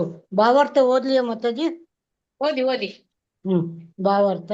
ಶ್ರೀ ಚೈತನ್ಯ ಮಹಾಪ್ರಭುಗಳ ಕಾಲದಲ್ಲಿ ನಾಟಕ ಪ್ರದರ್ಶನಗಳು ನಡೆಯುತ್ತಿದ್ದವು. ಆದರೆ ಅಂತಹ ನಾಟಕಗಳಲ್ಲಿ ಪಾತ್ರ ವಹಿಸುತ್ತಿದ್ದವರು ಎಲ್ಲ ಪರಿಶುದ್ಧ ಭಕ್ತರು ಮಾತ್ರ. ಹೊರಗಿನವರಿಗೆ ಅವಕಾಶವಿರುತ್ತಿರಲಿಲ್ಲ. ಇಸ್ಕಾನ್ ಸದಸ್ಯರು ಈ ಉದಾಹರಣೆಯನ್ನು ಅನುಸರಿಸಬೇಕು. ಶ್ರೀ ಚೈತನ್ಯ ಮಹಾಪ್ರಭುಗಳು ಅಥವಾ ಶ್ರೀಕೃಷ್ಣನ ಜೀವನವನ್ನು ಕುರಿತು ಅವರು ಯಾವಾಗ ನಾಟಕವನ್ನು ಪ್ರದರ್ಶಿಸಿದರೂ ಪಾತ್ರಧಾರಿಗಳು ಪರಿಶುದ್ಧ ಭಕ್ತರಾಗಿರಬೇಕು. ವೃತ್ತಿನಿರತ ಪಾತ್ರಧಾರಿಗಳು ಮತ್ತು ನಾಟಕದ ನಟರು ಭಕ್ತಿ ಸೇವೆ ಪ್ರಜ್ಞೆಯನ್ನು ಹೊಂದಿರುವುದಿಲ್ಲ.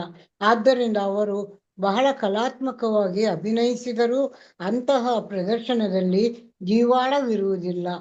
ಶ್ರೀಲ ಭಕ್ತಿ ಸಿದ್ಧಾಂತ ಸರಸ್ವತಿ ಠಾಕೂರರು ಅಂತಹ ನಟರನ್ನು ಯಾತ್ರಾದಲೆ ನಾರದ ಅಂದರೆ ವಿದೂಷಕ ನಾರದ ಎಂದು ಕರೆಯುತ್ತಿದ್ದರು. ಕೆಲವು ಸಲ ಒಬ್ಬ ನಟನು ನಾಟಕದಲ್ಲಿ ನಾರದ ಮುನಿಗಳ ಪಾತ್ರವನ್ನು ವಹಿಸುತ್ತಾನೆ. ಆದರೆ ಅವನು ತನ್ನ ಖಾಸಗಿ ಜೀವನದಲ್ಲಿ ನಾರದ ಮುನಿಗಳ ಹಾಗೆ ಇರುವುದೇ ಇಲ್ಲ, ಏಕೆಂದರೆ ಅವನು ಭಕ್ತನಲ್ಲ. ಶ್ರೀ ಚೈತನ್ಯ ಮಹಾಪ್ರಭುಗಳು ಮತ್ತು ಪ್ರಭು ಕೃಷ್ಣನ ಜೀವನವನ್ನು ಕುರಿತ ನಾಟಕ ಪ್ರದರ್ಶನಗಳಲ್ಲಿ ಅಂತಹ ನಟರ ಅಗತ್ಯವಿಲ್ಲ. ಶ್ರೀ ಚೈತನ್ಯ ಮಹಾಪ್ರಭುಗಳು ಅದ್ವೈತ ಪ್ರಭು ಶ್ರೀವಾಸ ಠಾಕೂರ ಮತ್ತು ಇತರ ಭಕ್ತರೊಡಗೂಡಿ ಚಂದ್ರಶೇಖರರ ಮನೆಯಲ್ಲಿ ನಾಟಕ ಪ್ರದರ್ಶನಗಳಲ್ಲಿ ಭಾಗವಹಿಸುತ್ತಿದ್ದರು. ಚಂದ್ರಶೇಖರರ ಮನೆ ಇದ್ದ ಸ್ಥಳವು ಈಗ ವ್ರಜಪಟ್ಟಣ ಎಂದು ಹೆಸರಾಗಿದೆ. ಶ್ರೀಲ ಭಕ್ತಿ ಸಿದ್ಧಾಂತ ಸರಸ್ವತಿ ಠಾಕೂರರು ತಮ್ಮ ಶ್ರೀ ಚೈತನ್ಯ ಮಠದ ಒಂದು ಶಾಖೆಯನ್ನು ಈ ಸ್ಥಳದಲ್ಲಿ ಸ್ಥಾಪಿಸಿದ್ದಾರೆ. ಶ್ರೀ ಚೈತನ್ಯ ಮಹಾಪ್ರಭುಗಳು ಸನ್ಯಾಸ ಸ್ವೀಕಾರ ಮಾಡಲು ನಿರ್ಧರಿಸಿದಾಗ ಆ ಸಂಗತಿಯನ್ನು ಶ್ರೀ ನಿತ್ಯಾನಂದ ಪ್ರಭುಗಳು ಚಂದ್ರಶೇಖರ ಆಚಾರ್ಯರಿಗೆ ತಿಳಿಸಿದರು. ಆದ್ದರಿಂದ ಚೈತನ್ಯ ಮಹಾಪ್ರಭುಗಳು ಕಟ್ಟುವದಲ್ಲಿ ಕೇಶವ ಭಾರತಿಗಳಿಂದ ಸನ್ಯಾಸ ಸ್ವೀಕಾರ ಮಾಡಿದಾಗ ಚಂದ್ರಶೇಖರರು ಉಪಸ್ಥಿತರಿದ್ದರು. ಚೈತನ್ಯ ಮಹಾಪ್ರಭುಗಳು ಸನ್ಯಾಸ ಸ್ವೀಕಾರ ಮಾಡಿದ ಸಂಗತಿಯನ್ನು ನವದ್ವೀಪದಲ್ಲಿ ಮೊದಲು ಪ್ರಸಾರ ಮಾಡಿದವರು ಅವರೇ. ಶ್ರೀ ಚೈತನ್ಯ ಮಹಾಪ್ರಭುಗಳ ಲೀಲೆಗಳಲ್ಲಿನ ಅನೇಕ ಮುಖ್ಯ ಪ್ರಸಂಗಗಳಲ್ಲಿ ಶ್ರೀ ಚಂದ್ರಶೇಖರ ಆಚಾರ್ಯರು ಉಪಸ್ಥಿತರಿದ್ದರು. ಆದ್ದರಿಂದ ಅವರದು ಚೈತನ್ಯ ಪ್ರಭುಗಳ ವೃಕ್ಷದಲ್ಲಿ ಎರಡನೆಯ ಶಾಖೆ. ಧನ್ಯವಾದಗಳು ಮಾತಾಜಿ. ಹರೇ ಕೃಷ್ಣ. ಹರೇ ಕೃಷ್ಣ ಮಾತಾಜಿ. ಧನ್ಯವಾದ. ಅಂದ್ರೆ ಇಲ್ಲಿ ಆಚಾರ್ಯ ರತ್ನ ಅನ್ನೋದು ಇನ್ನೊಂದು ಶಾಖೆ ಅಂತ ಹೇಳಿದ್ವಿ.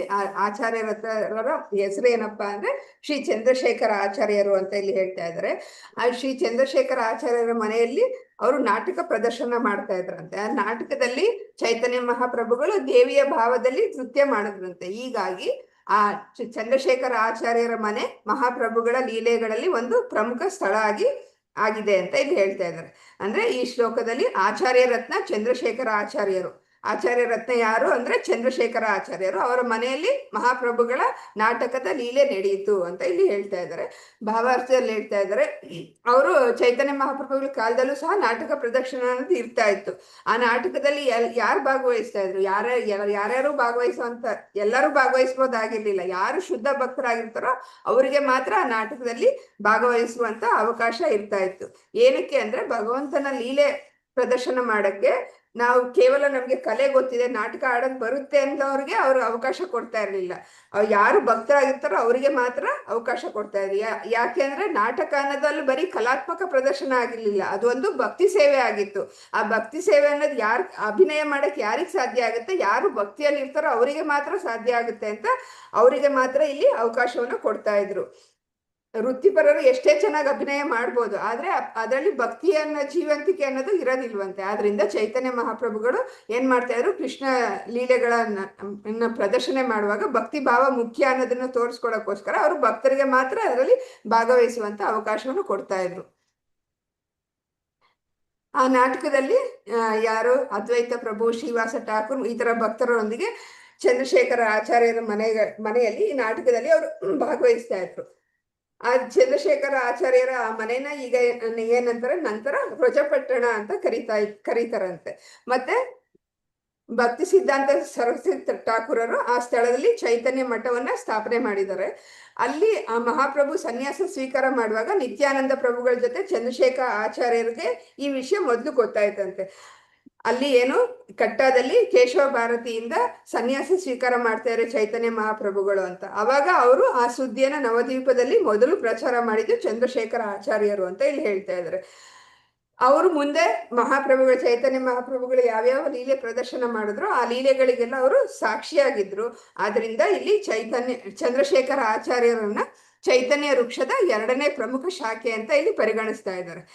ಅಂದ್ರೆ ಭಕ್ತಿಯಿಂದ ಮಾಡಿದ ಸೇವೆ ಮುಖ್ಯ ಆಗುತ್ತೆ. ಆದ್ರಿಂದ ವಿಶೇಷವಾಗಿ ಭಗವಂತನ ಲೀಲೆಗಳನ್ನು ಪ್ರದರ್ಶನ ಮಾಡುವಾಗ ಕಲಾತ್ಮಕತೆಗಿಂತ ಭಕ್ತಿ ಭಾವ ಮುಖ್ಯ ಅಂತ ಭಾವಾರ್ಥದಲ್ಲಿ ಹೇಳಿದ್ರು. ಆದ್ರಿಂದ ಇಲ್ಲಿ 2ನೇ ಶಾಖೆ 12ರಿಂದ 13 2ನೇ ಶಾಖೆನ ಪರಿಚಯ ಮಾಡ್ಕೊಡ್ತಾ ಇದ್ರು. ಆಚಾರ್ಯ ರತ್ನರು ಅನ್ನೋದು 2ನೇ ದೊಡ್ಡ ಶಾಖೆ. ಆಚಾರ್ಯ ರತ್ನರು ಯಾರಪ್ಪ ಅಂದ್ರೆ ಅವರು ಚಂದ್ರಶೇಖರ ಆಚಾರ್ಯರು. ಅವ್ರ ಮನೇಲಿ ಏನ್ ನಡೀತಾ ಇತ್ತು, ಮಹಾಪ್ರಭುಗಳ ನಾಟಕೀಯ ಲೀಲೆ ನಡೀತಾ ಇತ್ತು. ಅವರು ದೇವಿಯ ಭಾವದಲ್ಲಿ ಅಲ್ಲಿ ನಾಟಕವನ್ನ ಅಭಿನಯಿಸ್ತಾ ಇದ್ರು. ಆದ್ರಿಂದ ಇಲ್ಲಿ ಚಂದ್ರಶೇಖರ ಭಾರತಿಗಳ ಮಹತ್ವ ಇಲ್ಲಿ ಅಂದ್ರೆ ಅವರು ಅಲ್ಲಿಂದ ಮುಂದೆ ಮಹಾಪ್ರಭುವಿನ ಎಲ್ಲಾ ಲೀಲೆಗಳಿಗೂ ಸಾಕ್ಷಿಯಾಗಿರೋದ್ರಿಂದ ಇವರು ಚೈತನ್ಯ ವೃಕ್ಷದ 2ನೇ ದೊಡ್ಡ ಶಾಖೆ ಅಂತ ಇಲ್ಲಿ ಹೇಳ್ತಾ ಇದ್ದಾರೆ. ಹರೇ ಕೃಷ್ಣ ಮಾತಾಜಿ, ಇಲ್ಲಿ ನಿಲ್ಸೋಣ ಹರೇ ಕೃಷ್ಣ, ನಿಲ್ಲಿಸೋಣ.